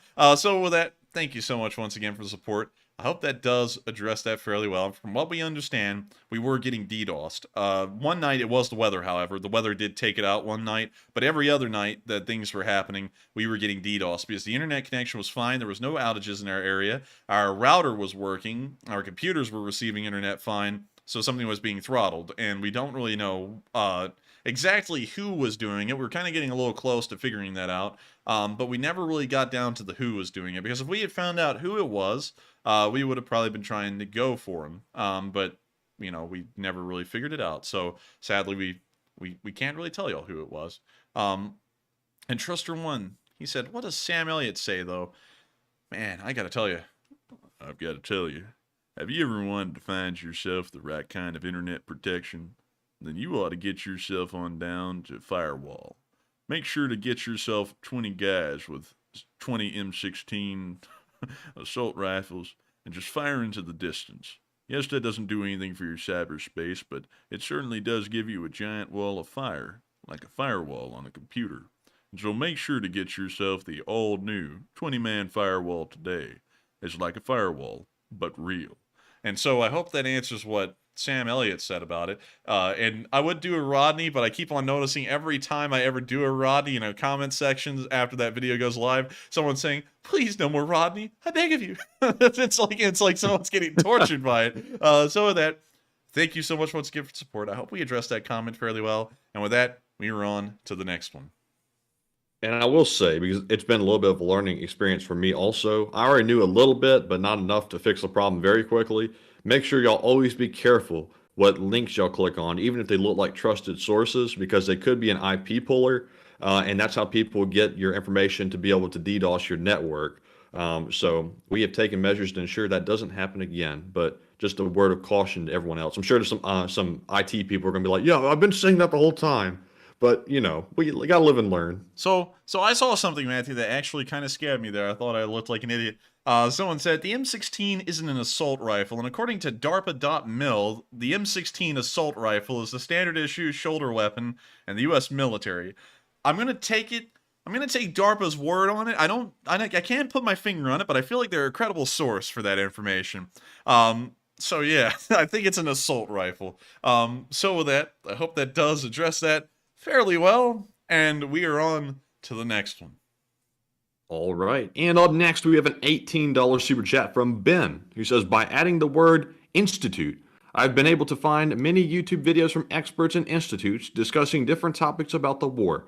Putin's psychology to continue this war with an inferior military is disturbing. And thank you for the support. And that is actually fairly interesting here, that you can just add institute behind anything and find in-depth answers for it. We'll probably have to look into that. The one institute that I look at a little bit is the Institute for the Study of War. The Institute for the Study of War puts out some really in-depth articles that, in my opinion, are fairly well researched. If I gave anyone an enforcer seal of approval out there, it probably would be the Institute for the Study of War. I've been fairly happy with their reports, and they make a lot of sense, and they're very well grounded. And I don't know about any other institute, so I can't really speak to the quality of those institutes, but I do thank you for the support and sharing that with us, and I would say that it's incredibly dumb. One thing I gotta say is this: a country's strategy on the international scale has to change depending on their position in the world. The Russians are no longer in a position where they can demand things or create their own sphere of influence. They're just too economically insignificant to be able to pull something off like that. Either the Russians, in reality, need to go and form an alliance with the Chinese, or they need to become a Western country and join the rest of the Western bloc. That's what they have to do. They have to pick one or the other. Obviously, they're going to start going with the Chinese. We can see that in the writings on the wall. Within the next decade, they'll probably become a Chinese satellite state nearly. But at the same time, it's stupid for them to continue on this war with this lame notion and ambition that they can actually rebuild a sphere of influence from the position they're at right now. They are in no space to do that within probably the next century. So with that, I thank you so much for the support, and I hope that does address the comment fairly well, and thank you for sharing that with us. And so with that, we are on to the next one. All right, and our next one goes to Hunter Stevens, who puts in a $17 donation. He says, it was my birthday and was intoxicated. Longtime lurker since the beginning of the war, always donated with Canada-Ukraine Foundation, don't like big tech. And thank you for the support. I hate that you don't like big tech, because we're probably on one of the biggest tech companies there is, which is YouTube. So thank you for the support in helping us to keep running here on this big tech company. And also, can you reread it again just to make sure that I got it? I'm making sure to cover everything.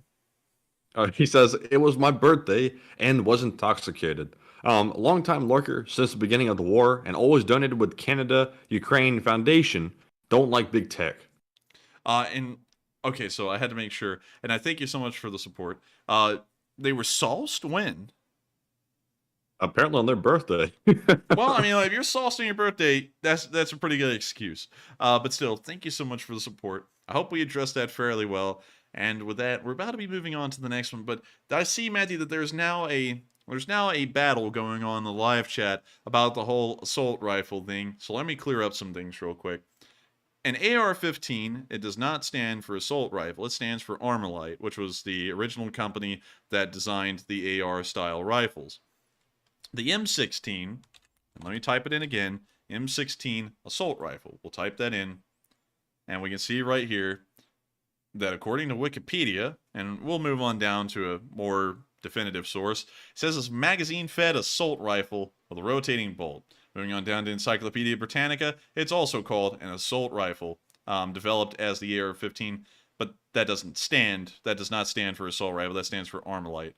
There's a little bit of a difference, and, you know, a lot of people get into sometimes wordage games with rifles, which is kind of confusing, because sometimes things that clearly seem to be one thing or another, and also assault rifle has been heavily stigmatized in the United States as a word to be used, because it's used largely in certain kinds of circles to do certain kinds of things. So now everyone acts like no gun's an assault rifle, even if it is an assault rifle, and it has to be something else, like a sporter, like a something sporter rifle or something like that. If a gun is capable of automatic fire, like an AKM or an M16, and you're actually looking at one in the military, it is most likely an assault rifle. You know, that's just kind of what it is. If you're talking about a real AR-15 that you just buy in the normal world, the semi-automatic, that is more of a sporter rifle. I will agree with that, because it doesn't have a select fire beyond semi, and so it is just a sporter rifle, really. But anyways, and someone said there is no such thing as an assault rifle. Assault rifle. Let's just type this in. Assault rifle is a selective fire rifle that uses intermediate cartridge and a detachable magazine. So let's see here. Let me move on down. Let's see. Let me move on down. Let me check this out real quick. Is the AK-47 an assault rifle? And we're not talking about the one you can buy on the civilian market. It's a gas-operated assault rifle. It's a Soviet assault rifle. It's an assault rifle. According to the NPR, I can't really see if that one's an assault rifle. According to Amazon, you can get some stuff for an assault rifle. Wait a minute, hang on. Amazon sells AK-47s? Oh, it's a book. And a book by, let's see, who is it by? Gordon L. Rotman. And it's called the Kalashnikov series assault rifles. There's a difference. Let's see. Oh yeah, Adolphin Hortler said no such thing as an assault rifle. Sturmgewehr? Yeah, it's an assault rifle. And the STG-44 was one of the first assault rifles there ever was. It literally is the grandfather of the assault rifle group. There is such a thing as an assault rifle. And I know that everyone's going to get into wordage. Back in the military, they didn't call it an assault rifle. They called it a weapon. It's still like these things with select fire where you can go from semi to auto. It's an assault rifle. I can't help that everyone wants to play word games. You know, because for some reason, you know, if you get a sporter rifle that looks like an M16, then it is an assault rifle, which it isn't. That's a sporter rifle or whatever. But a real gun used by the military with select fire, that is technically an assault rifle. That's the name that pretty much everyone agreed to call them. That's what it is. And also, Serge Segali, he is not dropping it. He's like, Sturm translated to storm, not assault. Storm rifle? Like, it's almost got a stormtrooper. You know, a stormtrooper is an assault trooper. That's just another word for it. So a storm rifle, by that sense, would be an assault rifle. So anyways, with that, a weapon of war. Yeah, it's a weapon. It's a weapon of war. Whatever you want to. And now someone's about to say it's not a weapon of war. It's a hunting rifle. It's like, oh, really? You can use an AK-47 to hunt a deer? You know. But anyways, I love hunting with my AK. 30 rounds for that deer. Like hunting, like I don't go hunting. If I went hunting, I would use like a 1903 or something like that with a 30-06 cartridge. Just blow half the deer up. I wouldn't like, and I know someone's about to say, but an AR could be used to hunt hogs. I know. I've heard everything. Okay, I've lived in Alabama. I've heard everything. But it looks like, well, no, it doesn't matter if it looks like one. Still. Anyways, we're moving on to the next one. This is about to be a massive rabbit hole, and it's just a never-ending rabbit hole and circular argument of word games of who wants to say what from where. But anyways, with that, we're on to the next one. All right, and up next, we have a $10 super chat from John Webster, who says, any update on the drone purchase for the 231st and Slava Ukraine, and long live the LSA. And I thank you so much for the support, and can you reread that one more time, because my headache is massive right now. John said, any update on the drone purchase for the 231st, Slava Ukraine, and long live the LSA? Sadly, not at the moment, because we're trying to reach out to an organization that said, well, we were told that could possibly get them a drone, and it's kind of falling on a dead end. So we're probably moving back to getting it for them again. And then the question is, how do we get it to them? Because I've been asking them, how do we get it to y'all?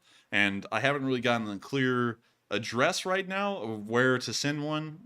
So right now it still is kind of like at a dead end, but eventually it will get to them. So with that, I thank you for the support. I hope that does address the comment fairly well. And with that, we are on to the next one. And the next one is a $10 super chat that goes to Wubba. And I just realized my light went out above my head. That's a shame. But Wubba says, random bobcat skid steer post. And yes, we do love those. And thank you very much, Wubba, for the support. And feel free to add another one, because I love to see them every day. Every day I'm on Twitter, I go through there and look. But Enforcer, what say you? And I thank you so much for the support. And also, I thank you for putting out those bobcats spinning wheelies. I think that's cool. I think that's really cool that that's actually spread around on Twitter. And it's something that will probably become a joke, a huge joke at some point, kind of like Turret Toss did. So with that, I thank you so much once again for the support. Also putting out those bobcats doing burnouts. And with that, we are on to the next one. And also, Matthew, I saw someone, of course, I'm not going to mention names, but someone said, like a heavily politicized comment about what I'm saying, assault rifle is a word used by such and such people. And I don't think they know that I own an AK, and you and me both own an AR. Well, actually, I don't know. I mean, I don't know about that one. And then, a million guns, like a million of them, literally. And it's like, it's not really like I'm saying anything against them. I'm a huge fan of guns, but, at the end of it all, it's like, in the military, if you can fire a gun like that in automatic, kind of going to fall within the category of it being an assault rifle. Throw up a poll on that. I would be interested. Just for the help. This is like very political territory. Not to me, like the wordage. Well, I mean, you kind of get a point now that I'm thinking about it, yeah. And I guess that's why people are kind of getting really adamant with the wordage. But anyways, with that, we are on to the next one. All right, and up next we have a $10 super chat from Matthew Folkemer, I believe it's said. I'm always a little bit leery about that last name, because I'm not sure how to pronounce it, but thank you, Matthew, very much for the support. He says, LSA, what y'all make of where and when a Ukrainian counteroffensive may occur now that some time has passed, supplies were delivered, and Russian offensive has stalled? Has your opinion of when and where changed? My opinion of when and where has not changed based off of the Russian failure in Bakhmut.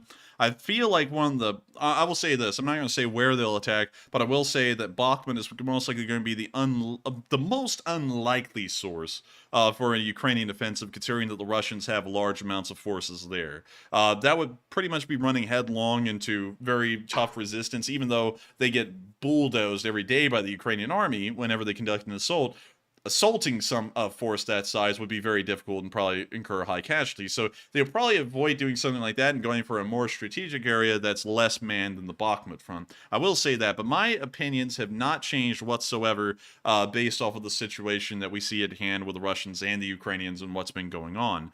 And also, as far as the artillery goes, with the shortage of ammunition, we know that that's actually plagued the Russians and the Ukrainians for just about the same time. The Russians ran out of ammunition about a week before the Ukrainians did for the artillery. And while there's still artillery battles going on, they're far smaller. and far less equipped than the ones beforehand. So with that, I hope that answers the question fairly well. I thank you so much once again for the support. And okay, real quick, I have to go revisit this one more time. In case if y'all are wondering, because I see some people saying what they call their guns, you know, what do they call them? You know, I don't call mine assault rifle, I call it this, I call it that. I call all of mine rifles. If they're a rifle, it doesn't really matter the length, you know, like I don't get into carbines and crap like that. It's a rifle or it's not. And then the shotguns are all shotguns. I have, wait, hang on, real quick, because we got to do it, Matthew. I have the pump. Let's see. I have the break open. I have a break open side by side, and then I have a semi-automatic. So I have pretty much all three of the kinds of shotguns you can get, except for a repeater. That's like there's repeater shotguns out there, but I don't get that. You know, like repeaters are more for actual like slugs. You know, they're not for well. I know someone's about to say shotgun slugs or anything. I'm talking about like bullets. More for bullets than like actual like shotgun shells. I don't get like repeaters that use shotgun shells. But yeah, You have the stuff that's not even on the menu. Yeah, I have the stuff that ain't even on the menu. I actually went and to tell y'all a crazy story the other day. I actually went to a gun store and I was told to tell them that someone sent me and I'd be able to see some cool stuff that they don't have out in the front, like the stuff that isn't even on the menu. And they brought out the coolest thing ever. They brought out a Type 96 light machine gun that the Japanese used in the Second World War. This is what it looks like. That's the rifle right. Well, that's the machine gun right there. That's definitely different with the mag coming out the top. Yeah, it was wild. I was like, no way. It was really cool. And then they also brought out something else that was equally wild, a Bren gun. And I know you've seen a Bren gun before. It kind of looks like a Type 96 a little bit, but it's the 303 British machine gun that they used in the Second World War. Oh, man, was it cool looking. That thing was neat. Very neat. Very neat. But yes, in case y'all are wondering what I call mine, I don't get into, of course, y'all know I don't get into word games a lot with anything. All of mine are rifles. The AK is a rifle. The 1903 is a rifle. I don't really try and make them different. But, you know, anyways, with that, I hope that... I call mine the weapon. Oh, good. That's okay. You know, like the army folk do. The weapon. Put the weapon down.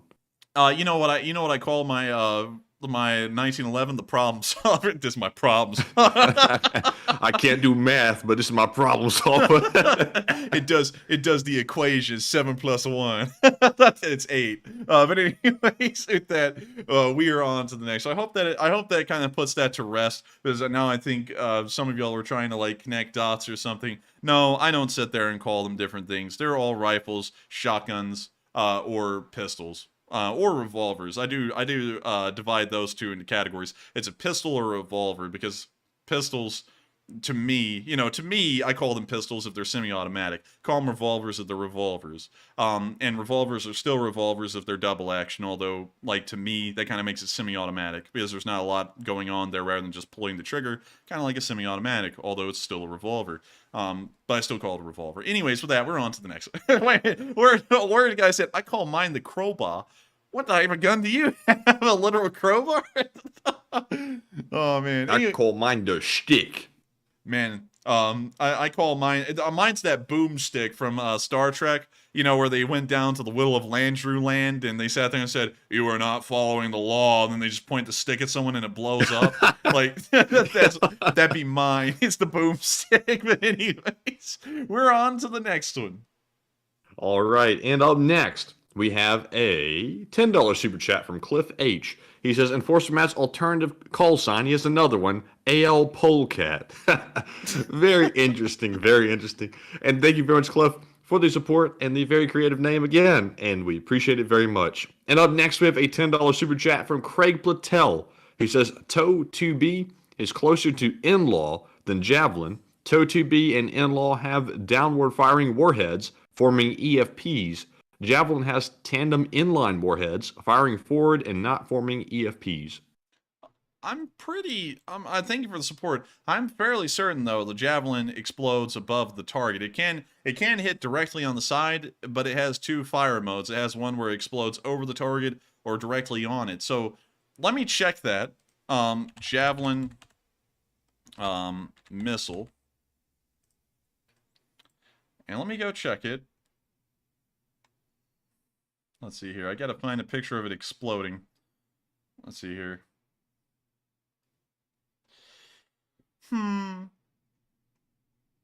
Javelin missile exploding. Let's see here. I swear this thing blows up over the top. So when we go to the images here, that's actually a TOW-2B. That was a video of a TOW-2. Boom! Poof! I can't find one exploding over something. It's really hard to find these videos. It's like no one wants to be near it when it blows up. Kind of weird. But They got clutching that javelin up there. You saw that? In the Reuters photo in the middle? Let's see, Reuters photo. This guy? Yeah. Man, this guy's like, this is my problem solver right here. I love it. Now McDonald's attorneys are firing up the jet. They're saying, get him! But let's see. Fire and forget. Wire guided. Well, in contrast, wire guided javelin's high explosive can defeat by top attack. So it is a top attack missile as well, much like the in-law or the TOW-2B, at least according to Wikipedia. And also from what we've seen from a lot of films showing the javelin, they almost always explode over the tank and fire downwards into the turret instead of on its side. Let's see. And James Moose said it penetrates the top in one mode. And that's what I'm talking about. If it can go through the top of the armor, it's very similar. A TOW-2B is very similar to a javelin in that fire mode. Because they're both going through the exact same part of the armor, which is the roof of the turret. But I do thank you for the support and sharing that with us. And with that, we are on to the next one. All right. And up next, We what? Let me finish typing that. There we go. Just needed to finish typing. My brain couldn't do both at the same time. It's starting to get slow. But up next, we have a $10 super chat from Trister1, who says, Does the AFU alternate the color of the tape on their uniforms for security reasons, or is it more random than that? I believe they actually have different colors of tape, because some tape started to get scarce. Like at the beginning of the war, I believe they used nothing but blue, and then blue started to become scarce, so they switched some of the units to green. And then green started to become scarce, so then they started to wear yellow. But it appears that the primary colors are blue, yellow, and green. I think it's more so revolving around not trying to switch for security reasons, because if the Russians try and switch those colors, like let's say a Russian unit switches to yellow, with the Russians' poor level of training, once they try and re-enter their lines after an assault and trying to blend in with the Ukrainian forces, they most likely get killed by their own guys because they would think they're Ukrainians. So I think it's more so of a resource issue of not having enough of one kind of color of tape, so they decided to go with multiple colors of tape, but they're all standardized. Because you'll see even now, a year later, there are some units that still wear nothing but blue, nothing but yellow, and nothing but green. So I think it's just really about the availability of those colors of tape. So with that, I thank you so much once again for the support. I hope that does address the comment fairly well. And with that, we are on to the next one. All right, and up next we have let's see here. What is going on? Yeah, I'm looking at that too. Dark Warrior's super chat showing up 3 times, but the live chat is like not moving. Yeah, it's weird. I'm trying to figure out if I was having a stroke or was I actually seeing that. So I guess I'm going to put down the spreadsheet that wait a minute, Hal Rosa just popped up. I don't know what's going on right now. Dark Warrior, let us know if you're putting those in, or is that YouTube messing with us, trying to make me feel crazier than I am? But let's see. Let me grab that one from Hal Rose while I'm all messed up. Let's see here. Up next, we have that $10 super chat from Still Thinking, who says, longtime fan, and love what you guys do, and take one from the chat. Viva LSA and Slava Ukraine. I'm still thinking about that one, Matthew. I'm still thinking. I'm just still thinking about that one, but just all jokes aside, I'm just sitting here and thinking about it. And I got to thank you so much once again for the support and the kind words. I'm glad to know that a lot of people enjoy this channel, and hopefully we'll be getting on into doing some cool stuff in the future. I mean, like the channel, the news, nightly news is fun, no doubt about it. It's also entertaining for most of y'all, and also very informational about what's going on in the war. But we still have plans, we still have ambitions to go beyond the news streams and to try and do more stuff. We don't know when that will happen because school's still going on. We will be graduating in the future, which will be cool. And we will have a whole free summer of nothing to do but these streams if the war is still going on at that point. So we will be trying to work on making some videos. Cool videos, not like the ones that I used to make. Not that there was anything wrong with them; they were good videos. But we're probably going to be trying to move on into more in-person content, like gun review videos or other stuff like that. Stuff where we're actually on the camera. Although that takes a little bit of time and effort to edit, I think it'd be really nice, and I think they'd be cool videos.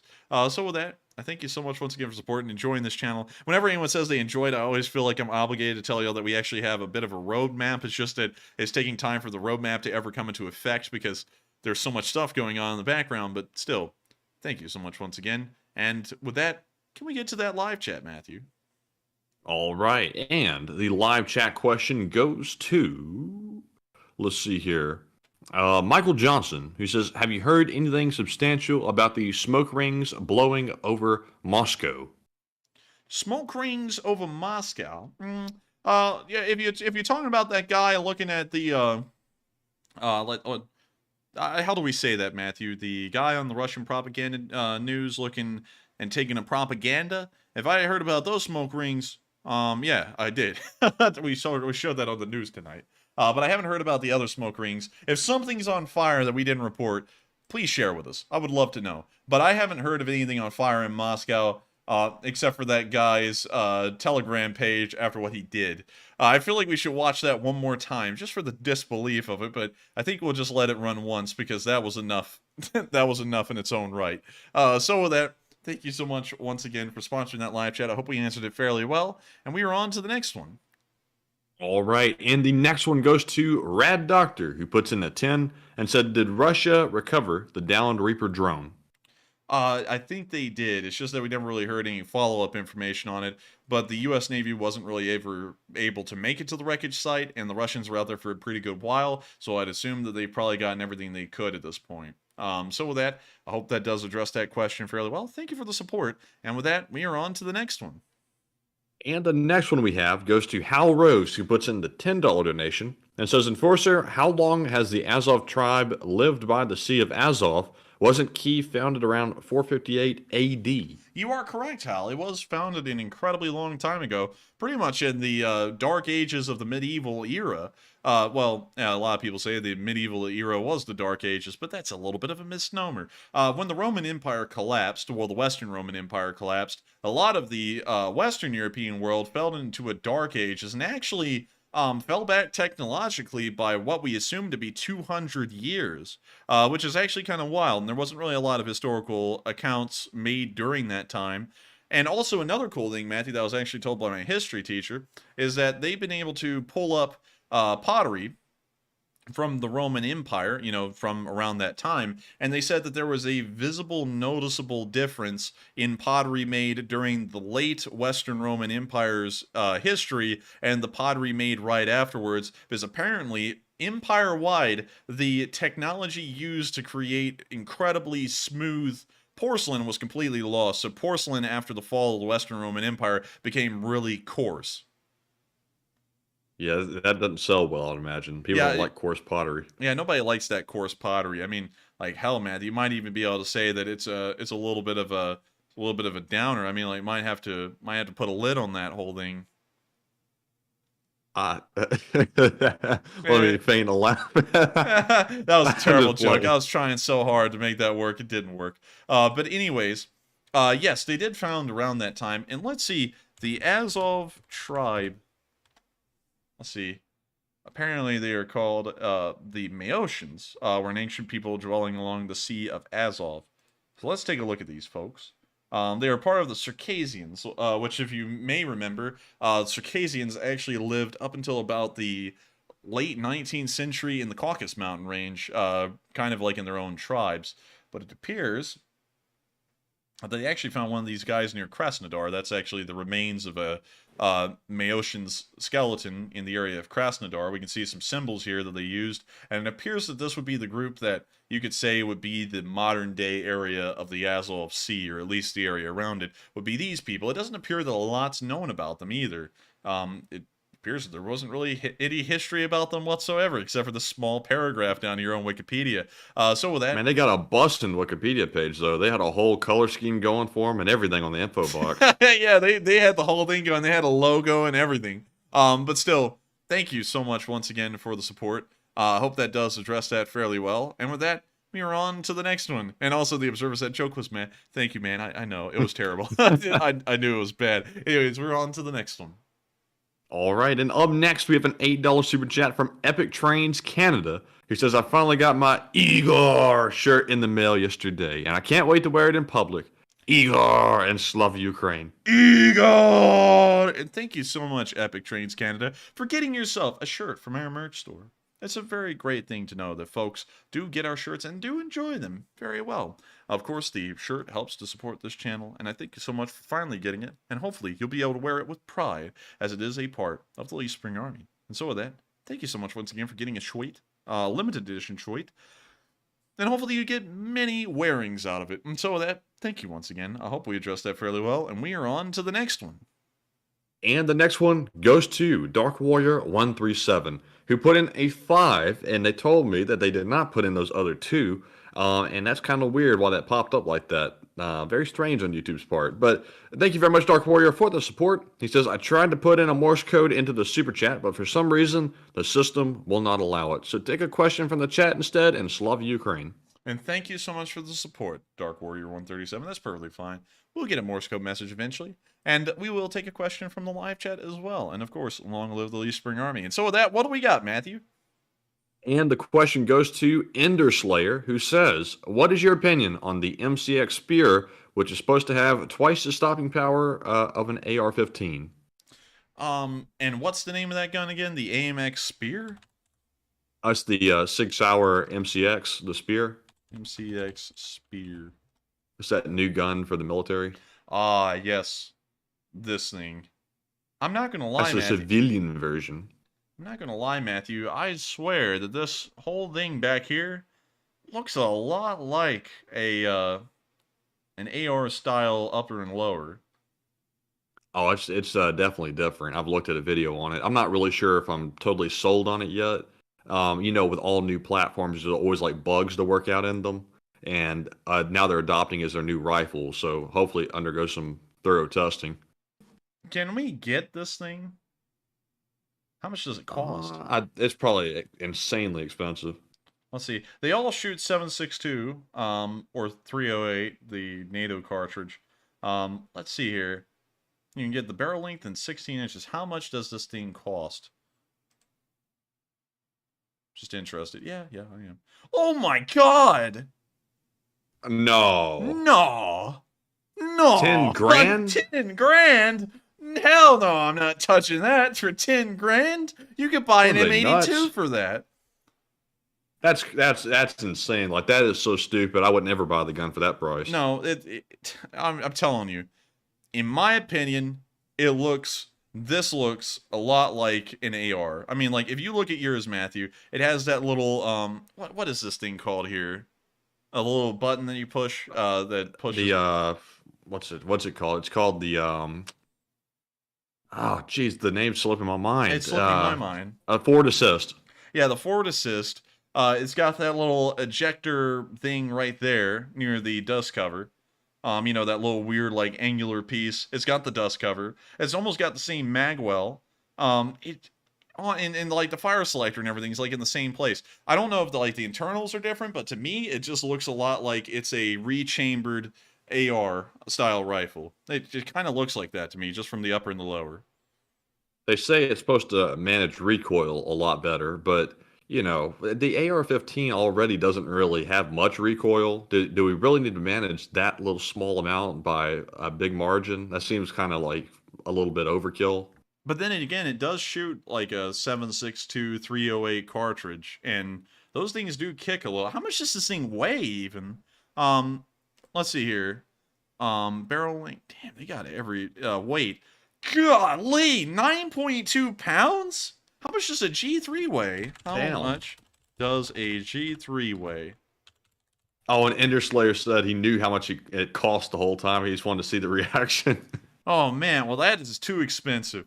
So a G3 actually weighs the same weight as this thing, actually a little bit more, just by a small amount.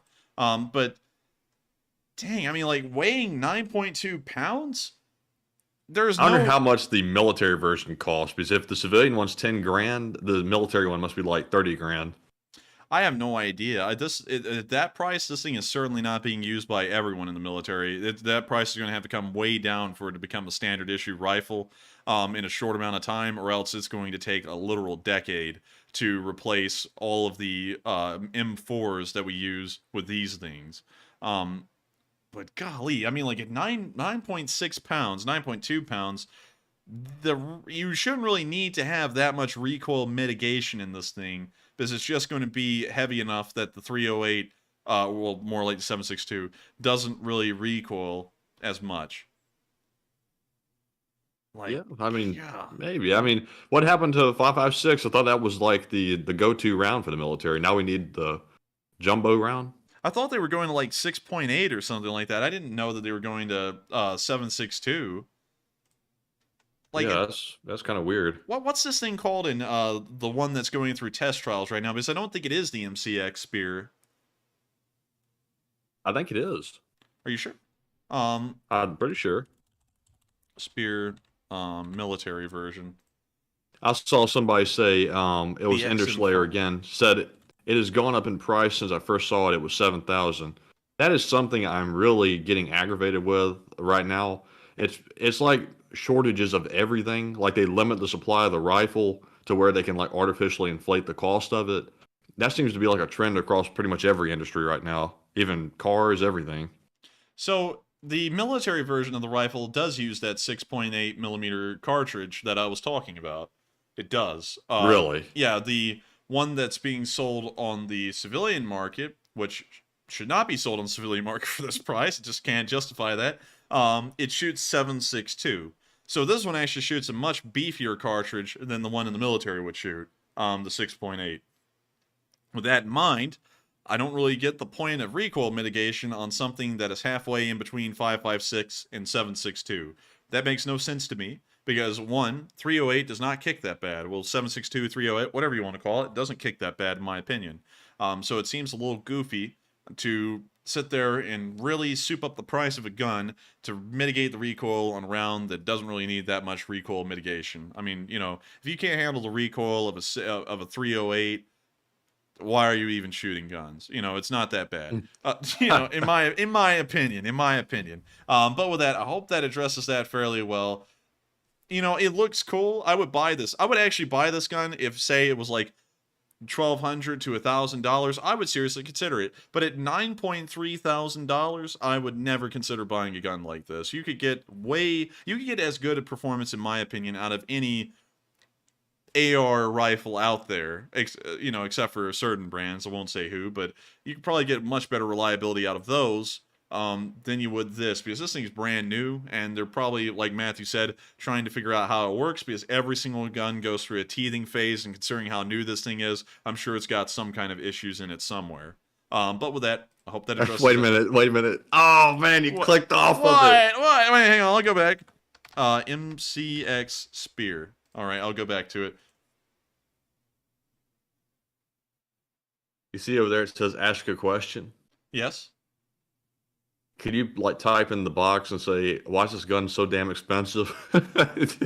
We can't. Oh, I got to enter like my email and everything. Oh, it's like that type of deal. Yeah, I thought it was gonna be like a live chat thing. I was gonna be like, yeah, why are you ripping people off? Like, that's too much. But anyways, with that, also, let's see. For you, maybe it's cheaper on e-gun. Ah, hell no, man. Nah, it's probably not. Maybe by a little, but if you consider $800 worth it cheaper, like that's still way out of what I consider to be a practical range. And then Angry Penguin said, how much is a SCAR? The SCAR Heavy, the 17, is, I think, 4,000 right now on Gunbroker. That's still kind of more than it should be, but not nearly as bad as $9,000, which is... The SCAR is one of the most expensive guns you can buy right now, except unless you start getting up into like the 50 cals, like the, what is it, Barrett, I think? Yeah, the Barrett that starts getting M82s. pretty high. Dude, I just got to be honest with you. I don't really like how SCARs look. I love this car. If I could get my hands on one and they weren't so expensive, I would have one. But I cannot spend $4,000 on a gun. That is just outrageous. I don't know, man. I mean, like, you know, a lot of people like these things, but to be honest with you, it just kind of looks like a fat, like, I don't know, not fat. It's like a very tall gun, like the whole like body of it. I don't know. It just looks weird to me. I don't really know how to explain it, but it just looks odd. I don't know if I'm the only one who thinks that, but that thing's kind of weird.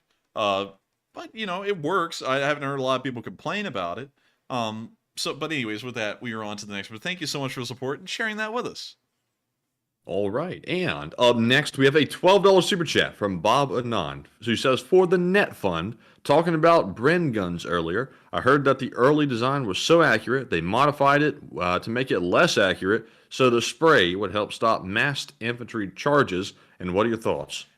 And I believe that is a true story, if I remember correctly. The Bren gun doesn't actually have that high of a rate of fire, if I remember correctly, too.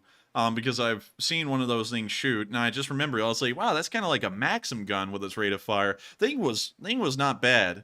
And one thing that you don't want with a machine gun, oddly enough, is for it to be too accurate, because you kind of want the thing to get a little bit of spread. So they probably did do that. I can't really remember the story correctly, but I think that is a true story, if I'm remembering it correctly. But still, I thank you so much once again for support. I think that story is true. And with that, we're going to be moving on to the next one. But Matthew, I saw a comment that absolutely triggered me, Matthew. And you know, I'm not one to be triggered, but Bilbo You're Jenkins, the bullpup type of guy. yeah, I'm going to have to call him out because Matthew knows that I'm not the bullpup guy. I hate bullpups with a passion. Like, bullpups look cool. And I actually saw a Steyr AUG the other day. I'll show you all this thing. A Steyr AUG right here. This thing right here. It was at a gun store. And I said, hey, can I take a look at this thing? And he said, sure. Brought it down, and immediately I was completely underwhelmed by this AUG. The thing is heavy in the rear.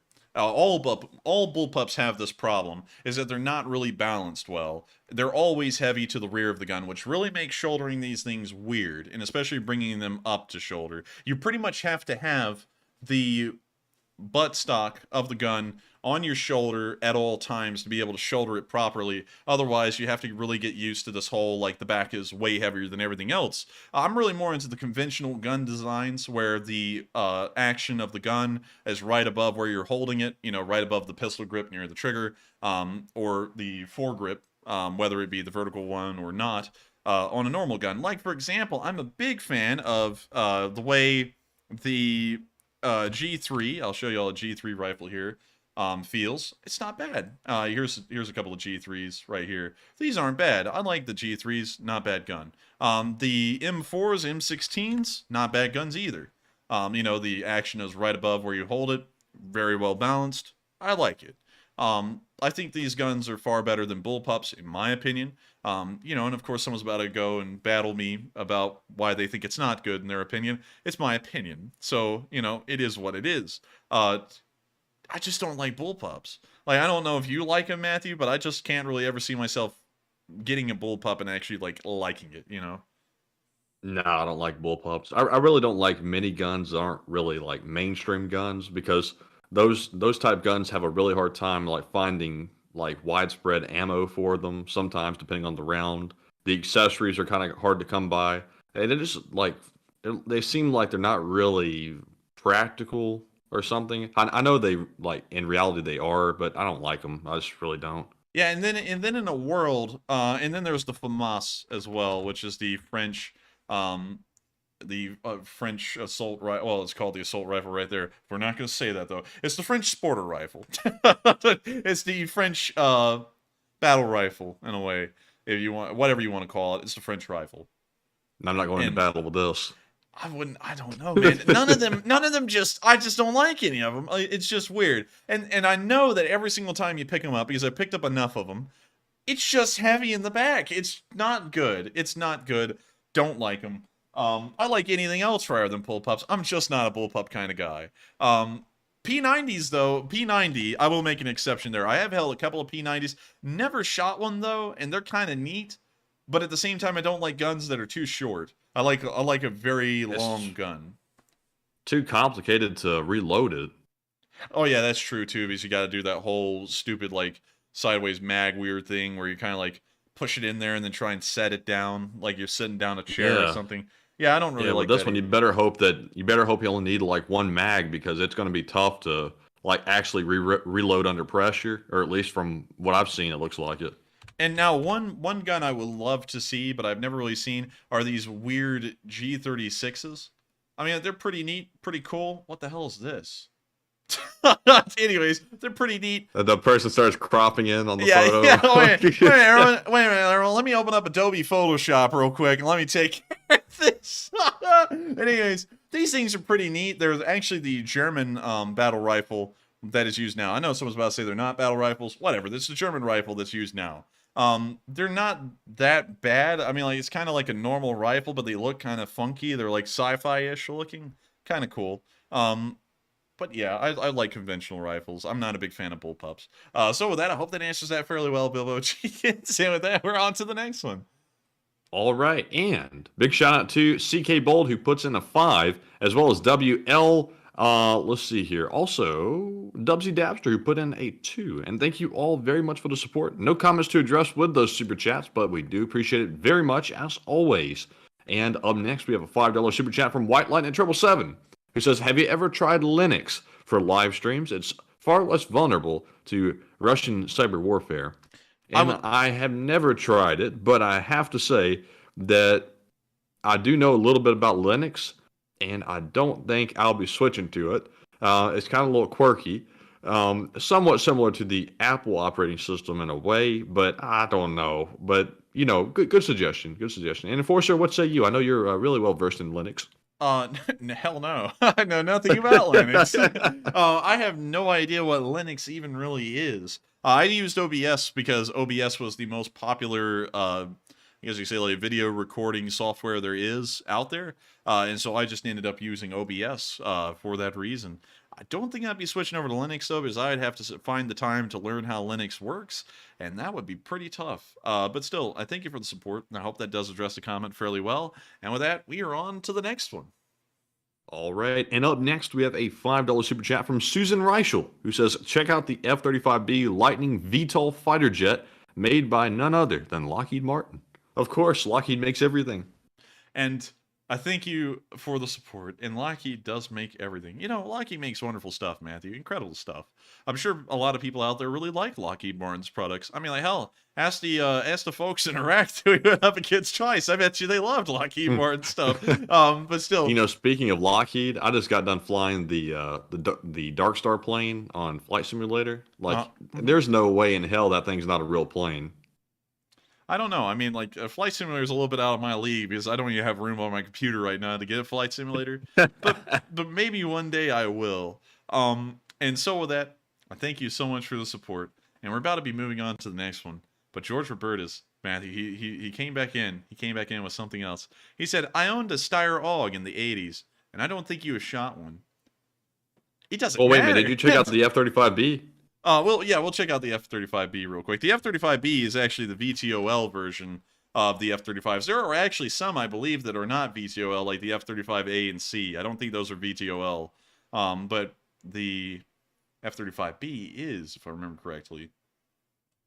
And you see one right there. It's got the forward fan open. It's at VTOL mode. Actually pretty high up. Like, way higher up than I think they'd normally do that. But that's also the prototype as well. Anyways, let's move further on down. And here's some at Eglin Air Force Base, which is down near the coast in Florida. You actually see these a lot if you ever go down there to the beach. They are always flying down the beaches almost daily with these things. But they're really cool, really neat planes. And I gotta say, Lockheed Martin, well, really the United States as a whole, we make some pretty high-end, top-notch weaponry. And, you know, the reason why no one's buying them out there is not because they're not good. Well, actually, a lot of people ended up buying the F-35. I think everyone in the world got one of these. But it's not because they're bad. It's because they're too expensive for most people. Or we don't like them, and then we're not selling them to them. But with that, I thank you so much once again for the support. And now we move on to George. George, my boy. He said, never shot an AUG. I don't have to shoot an AUG to be able to pick one up and tell you that thing's back heavy. And you know, fair enough. I haven't shot one. You're right. But, you know, a gun's got to feel good holding it to move on to shooting it. And if I pick up a gun and it just doesn't feel good enough to me to really even move on to shooting, I'm not shooting it. And I've never picked up a bullpup in my life that's felt well balanced where I was happy with it and I was like, yeah, I would enjoy shooting this thing normally.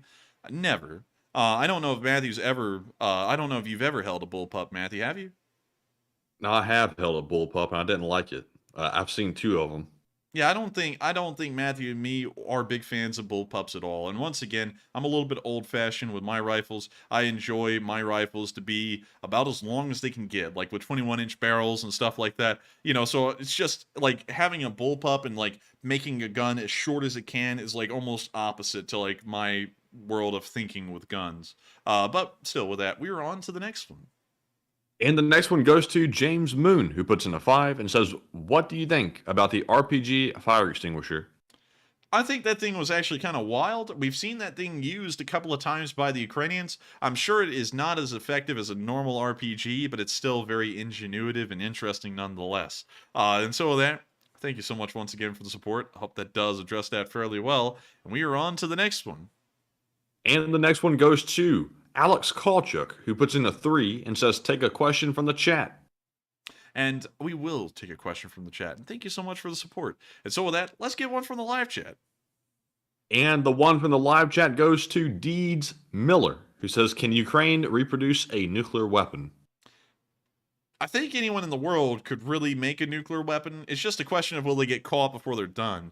And they probably would get caught before they were done making it. So I would say technically yes, but in reality, probably not. And I feel like our support for Ukraine would wane pretty quickly if we found out they were trying to produce some kind of a nuclear weapon. They would be in violation of a lot of nuclear non-proliferation treaties, which have really nothing to do with an arms race in between Russia and the United States and nuclear weapons, or anyone who already has nuclear weapons in an arms race. So it's not like the Russians, you know, sit there and stop sharing information so now anyone in the world can make a nuke.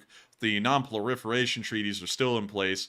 And I would have to say those should be held up in effect. We don't really want everyone in the world having a nuke, because then that makes things a whole lot more difficult for everyone on the diplomatic stage, because there's really no give or take. Because if you're having to give, you know, or you think the situation is going to end up where you have to give something to another country, then you wave the nuke around and then everything stays status quo, even if it needs to change. So with that, I hope that addresses that fairly well. Thank you for the support. And also, Matthew, Delta Echo Golf said, Enforcer has a brown Bess with an ACOG. That far from the truth, actually. Funnily enough, I have a brown Bess. I don't have an ACOG. Not with an ACOG. Yeah, not with an ACOG, but not far from the truth. At least I have the brown Bess part, so that part is true. And actually kind of funny. And so with that, we are on to the next Wouldn't that make a cool video? Like go get an old gun and like rig it out with the most modern like accessories you can find. Like that would be a pretty cool video. Oh my god. And then go bring it to gun stores and get it appraised. Dude, that would be terrible, man. We would be treated like that would be great. Pranksters. Oh man. Dude, that would be horrendous. I don't even know how, like, you know, gun stores are pretty protective about folks filming in their stores. I don't even know how we would film it. But that would be spy pen. Or spy glasses. Yeah, dude, that would still be hilarious nonetheless, though. Like, I would be dying laughing, man, if they actually sat there and gave a serious offer on one of those things. But, anyways, with that, we are on to the next one. All right, and up next, we have a $2 super chat from Dupper Bob, who says, Slav Ukraine. Slav Ukraine. And thank you so much for the support and helping this channel to keep on running. And with that, you know what we're doing. We're on to the next one. And the next one goes to Raphael Harris, who puts in a 2 and says, Zelenskyy stuck to his guns in Bakhmut. Nice. And thank you for the support. And Zelenskyy did. I was really surprised to see him visit a second time, especially considering the situation the city is in right now. He somehow made it again into the city and ended up handing out medals and awards to soldiers. I was really blown away with that, and I don't even know how they got him into the city, considering you have to drive at 100 miles per hour down that one road to get in there, and they somehow got him in and got him out. So with that, I hope that does address that fairly well. I would have to say that's quite commendable for the Ukrainians to stand to their guns, well, stick to their guns in Bakhmut. And with that, we are on to the next one. And the next one goes to No Use, who puts in a 2 and says, should Ukraine start exporting topsoil? Maybe they should export some of that Chernobyl topsoil. Yes, yeah. Why is it making that noise? The ground just was making that whirring noise that you hear from a nuclear power plant. But anyways, that was more of a train. I can't It's tell. temporary. It's temporary. Well. I don't know what to make of that. Anyways, looks like, Matthew, we fixed that problem for about, let's see, 3 hours and 20 minutes. But anyways. Did you click anything? No, Did you click it? I haven't clicked nothing from nobody. Like, seriously, I haven't. And the our security features were in place before everything went down there. But anyways, can you reread that one again? Let's see. Should Ukraine start exporting topsoil? Not really, because topsoil is actually funnily enough, it's actually a very rare resource to have rich topsoil. And so you really want to preserve your topsoil as best you can because it's very important for the agricultural sector. So I would say, no, I don't think they should, because that would actually start to harm their agriculture. And so with that, thank you for the support. I hope that does address that fairly well. And also, some people are probably like, what? Topsoil is limitless. Topsoil is very thin. It's only like 6 inches deep in some of the deepest parts of the world normally, where you find, I guess you could say, land that's arable. And so it's actually really hard to get a lot of topsoil. You have to like strip a massive amount of ground just across its surface and pretty much make it completely null to use for the rest of all time, because topsoil is really the only place that is nutrient rich enough for crops to grow. So you never really want to get rid of the topsoil because it has long lasting consequences. But with that, hope that answered that fairly well. And we are on to the next one. All right, and we have a $2 super chat from Slava something that I can't say, and they say to give Matt a heart attack with the name. And yes, you did give me quite a heart attack when I saw that come across. Thank you very much for the support. And with that being said, we are moving on to our live chat questions, and we have the Morse code decoders of the stream. We have JP's RCs, Rumpelstiltskin, Mark Hodges, C-Fay, Cliff Simonson, Dark Warrior 137, and Paul Schultz. We have the entire list tonight, and they said Morse code is Russia losing? No way, dude. Comrade Putin said T-55s are their #1 tank. That's the sound of money. And you all got that correct. Once again, for the 398th night, we are nigh just short 2 days of day 400, which is absolutely crazy. I was still getting that Morse code message. That is the right one, too. Comrade Putin did tell me that T-55s are, in fact, legendary and mythical in their status, and the Ukrainians quiver before them. And so I think they're okay. So with that, I hope that addresses the Morse code fairly well, and we are on to the next one. And the next one goes to Shal Menzer, who says, will World War II armor stand up to the modern 40mm autocannon fire? 40mm autocannon? Who has a 40mm autocannon? I don't know. I'm trying to think of that. Correct. I think the biggest one that's used by anyone right now, correct me if I'm wrong, is the 30mm 2A42 on a BMP-2.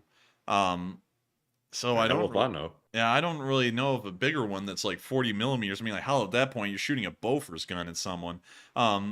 So I would say yes, because I don't really know if anything exists like that on a combat vehicle. I think the only one that exists like that is a Stridsvagn 9040B or a 9040C from Sweden. And I haven't heard of any of those making it to the front yet. And anyways, those would be used by Ukraine, so they'd never be used on Ukrainian armor. So I would have to say, I think they probably might be able to, but I don't really know. We would just have to see once they get into combat. But with that, we are on to the next one. All right, and up next, we have a question from Ashley Fitzsimmons, who says, can a laser-guided missile or heat seeker take out a hypersonic missile? I don't think anything can take out a hypersonic missile right now, because according to the Department of Defense here in the United States, we have no active defense systems that can shoot down a hypersonic. So I don't think those would be able to shoot them down either.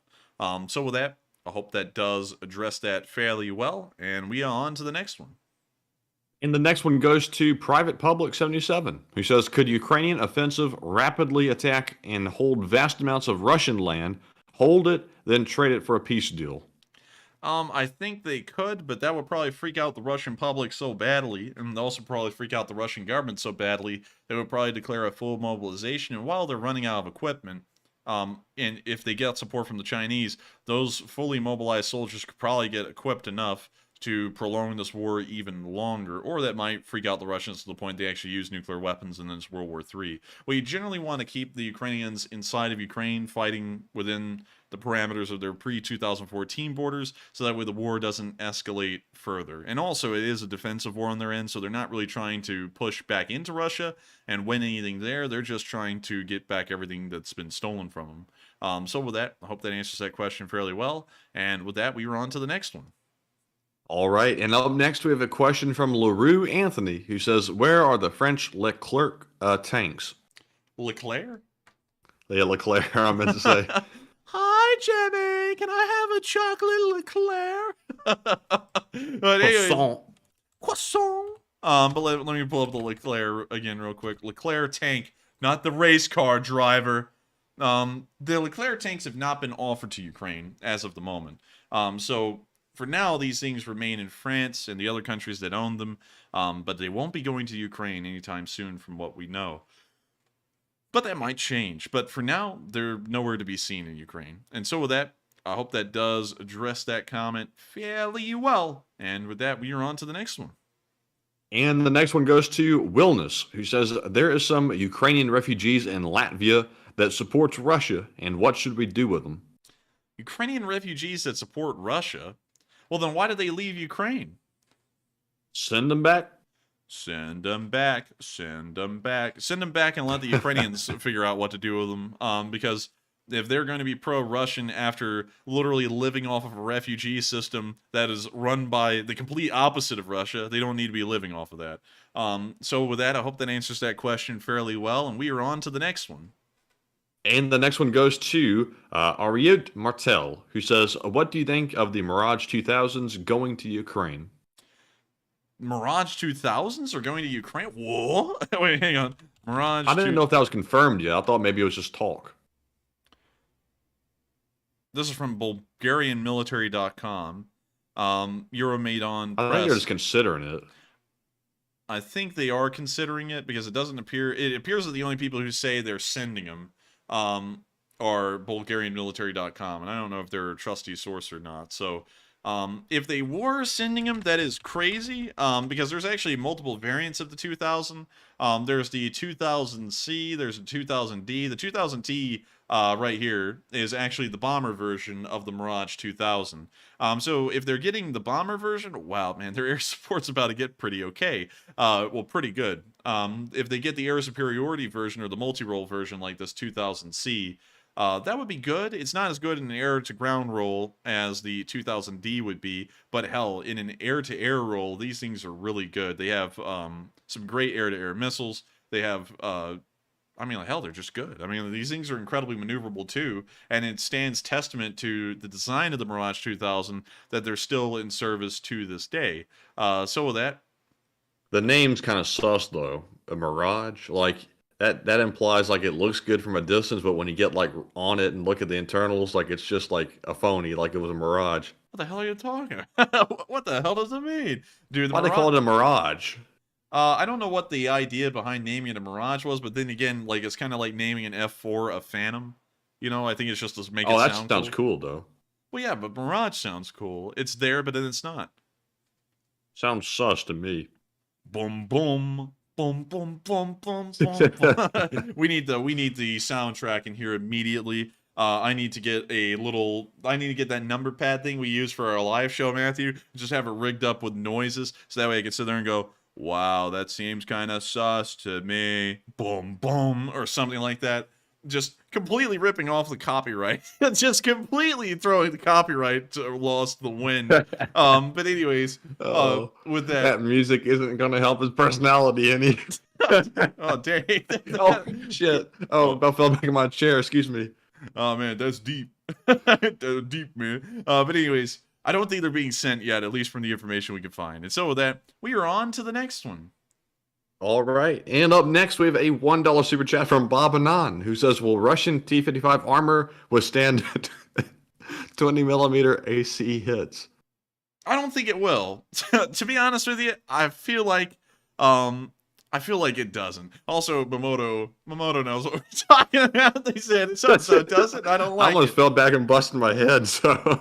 Oh man. Oh my gosh, my chair went totally backwards, like that bad feeling when you know you're going toward the ground and you're not sure if the chair is going to stop. Oh, I know what you're talking about right now. But wait a minute, reread that live chat one more time. Reread the line. Will Russian T-55 armor withstand 20 millimeter AC hits? Most likely not, because I don't think they did survive that in Iraq during the Battle of 73 Easting. Hopefully I got the number correct tonight, because I said 93 Easting the night before. But at 73 Easting, they didn't. Bradleys were able to rip up T-55s really easily. So, no, I don't think they can. So with that, I hope that answers that question fairly well, and we are on to the next one. All right, and let's see here. It looks like we are running low on time. So, Enforcer, how many more would you like to answer? We shall answer 2 more, and then it will be the end of tonight's stream. So that we're on to the second to last question of the night. And this one goes to Jim Kalari, who says, do you think Ukraine will even want to capture the T-50 series or just destroy it? Oh man, I mean, like one thing we did see earlier though is that the Ukrainians did get MS-55s from, I believe, the Slovakians, which are upgraded versions of the T-55. And when no, not tiles, dang it, the tank. All right, here we go. It's the M55S. So I got the lettering right. It's just in the wrong order. And that's what it looks like. It's a T-55 that's been upgraded. And when I heard that they were getting these, I said, that's not good. These things need to be kept in reserve. So they might try and keep them and then modernize them a little. But, I mean, like, if they're getting Western tanks at that point at a decent amount, there's no point in keeping these things around because they're this is obsolete. The M55S is obsolete. So there's really no point in keeping these things around. I know someone's about to say it's got a 105 millimeter gun from the West, and it's got some decent firepower, some optics and stuff, but it's just dated. You know, you can try and modernize these things as much as you can. It's still dated. But with that, I hope that answers that question fairly well, and we are on to the final question of the night. And so, who was the lucky last person who threw in the lucky last question of the night? And that viewer is Audilicious, who says there isn't a lot of focus on how Ukraine will take the Luhansk and Donetsk Oblast, and what would be a viable tactic? A viable tactic would most likely be, and I don't want to get into too much detail, but frontal assaults just won't work. Assaults from the west to the east, those won't work. The defensive lines are just too strong. The Ukrainians are going to have to find a way to loop around, either to the north or the south, like to punch through near Mariupol and then come up from that direction behind Donetsk or Luhansk, because that's really the only place where the defensive lines may be in such great amount of misrepair or so under-equipped, or so underprepared that they could actually punch through and make it on into the cores of the DPR and LPR. That would probably be the best way for them to do it, because frontal assaults just are not the way. If anyone's proven that, it's certainly been the Russians, because they've shown that the defensive arrangements of the Ukrainians are so strong that it doesn't matter what they throw at it, they'll never break through. The Russians are almost the exact same in that regard, as compared to the Ukrainians. So with that, I hope that answers that question fairly well. A really good one to round out tonight on. And, of course, we have reached the end of tonight's stream. I thank you all so much once again for watching. It's been an absolute pleasure running tonight's news. And I thank you all, of course, for once again listening in. If y'all did enjoy, make sure to hit that like button. Make sure to subscribe. And make sure to comment as well, because that helps this channel to keep on rolling. And if it wasn't for you folks, it wouldn't have been possible. Without y'all hitting that like button, without y'all coming in every single night, the Lee Spring Army wouldn't be able to exist like it does today. And I thank you all so much once again for being here tonight. And so with that, good night, good luck, take care, stay safe, and I'll see you all tomorrow at 10 p.m. Eastern Time to cover the next 24 hours of the news of the war in Ukraine. And of course, Slava Ukraini! And Slava Ukraine and Heram Slava. Polkan. Yes. Yes. The Leaf Spring Army sends its regards.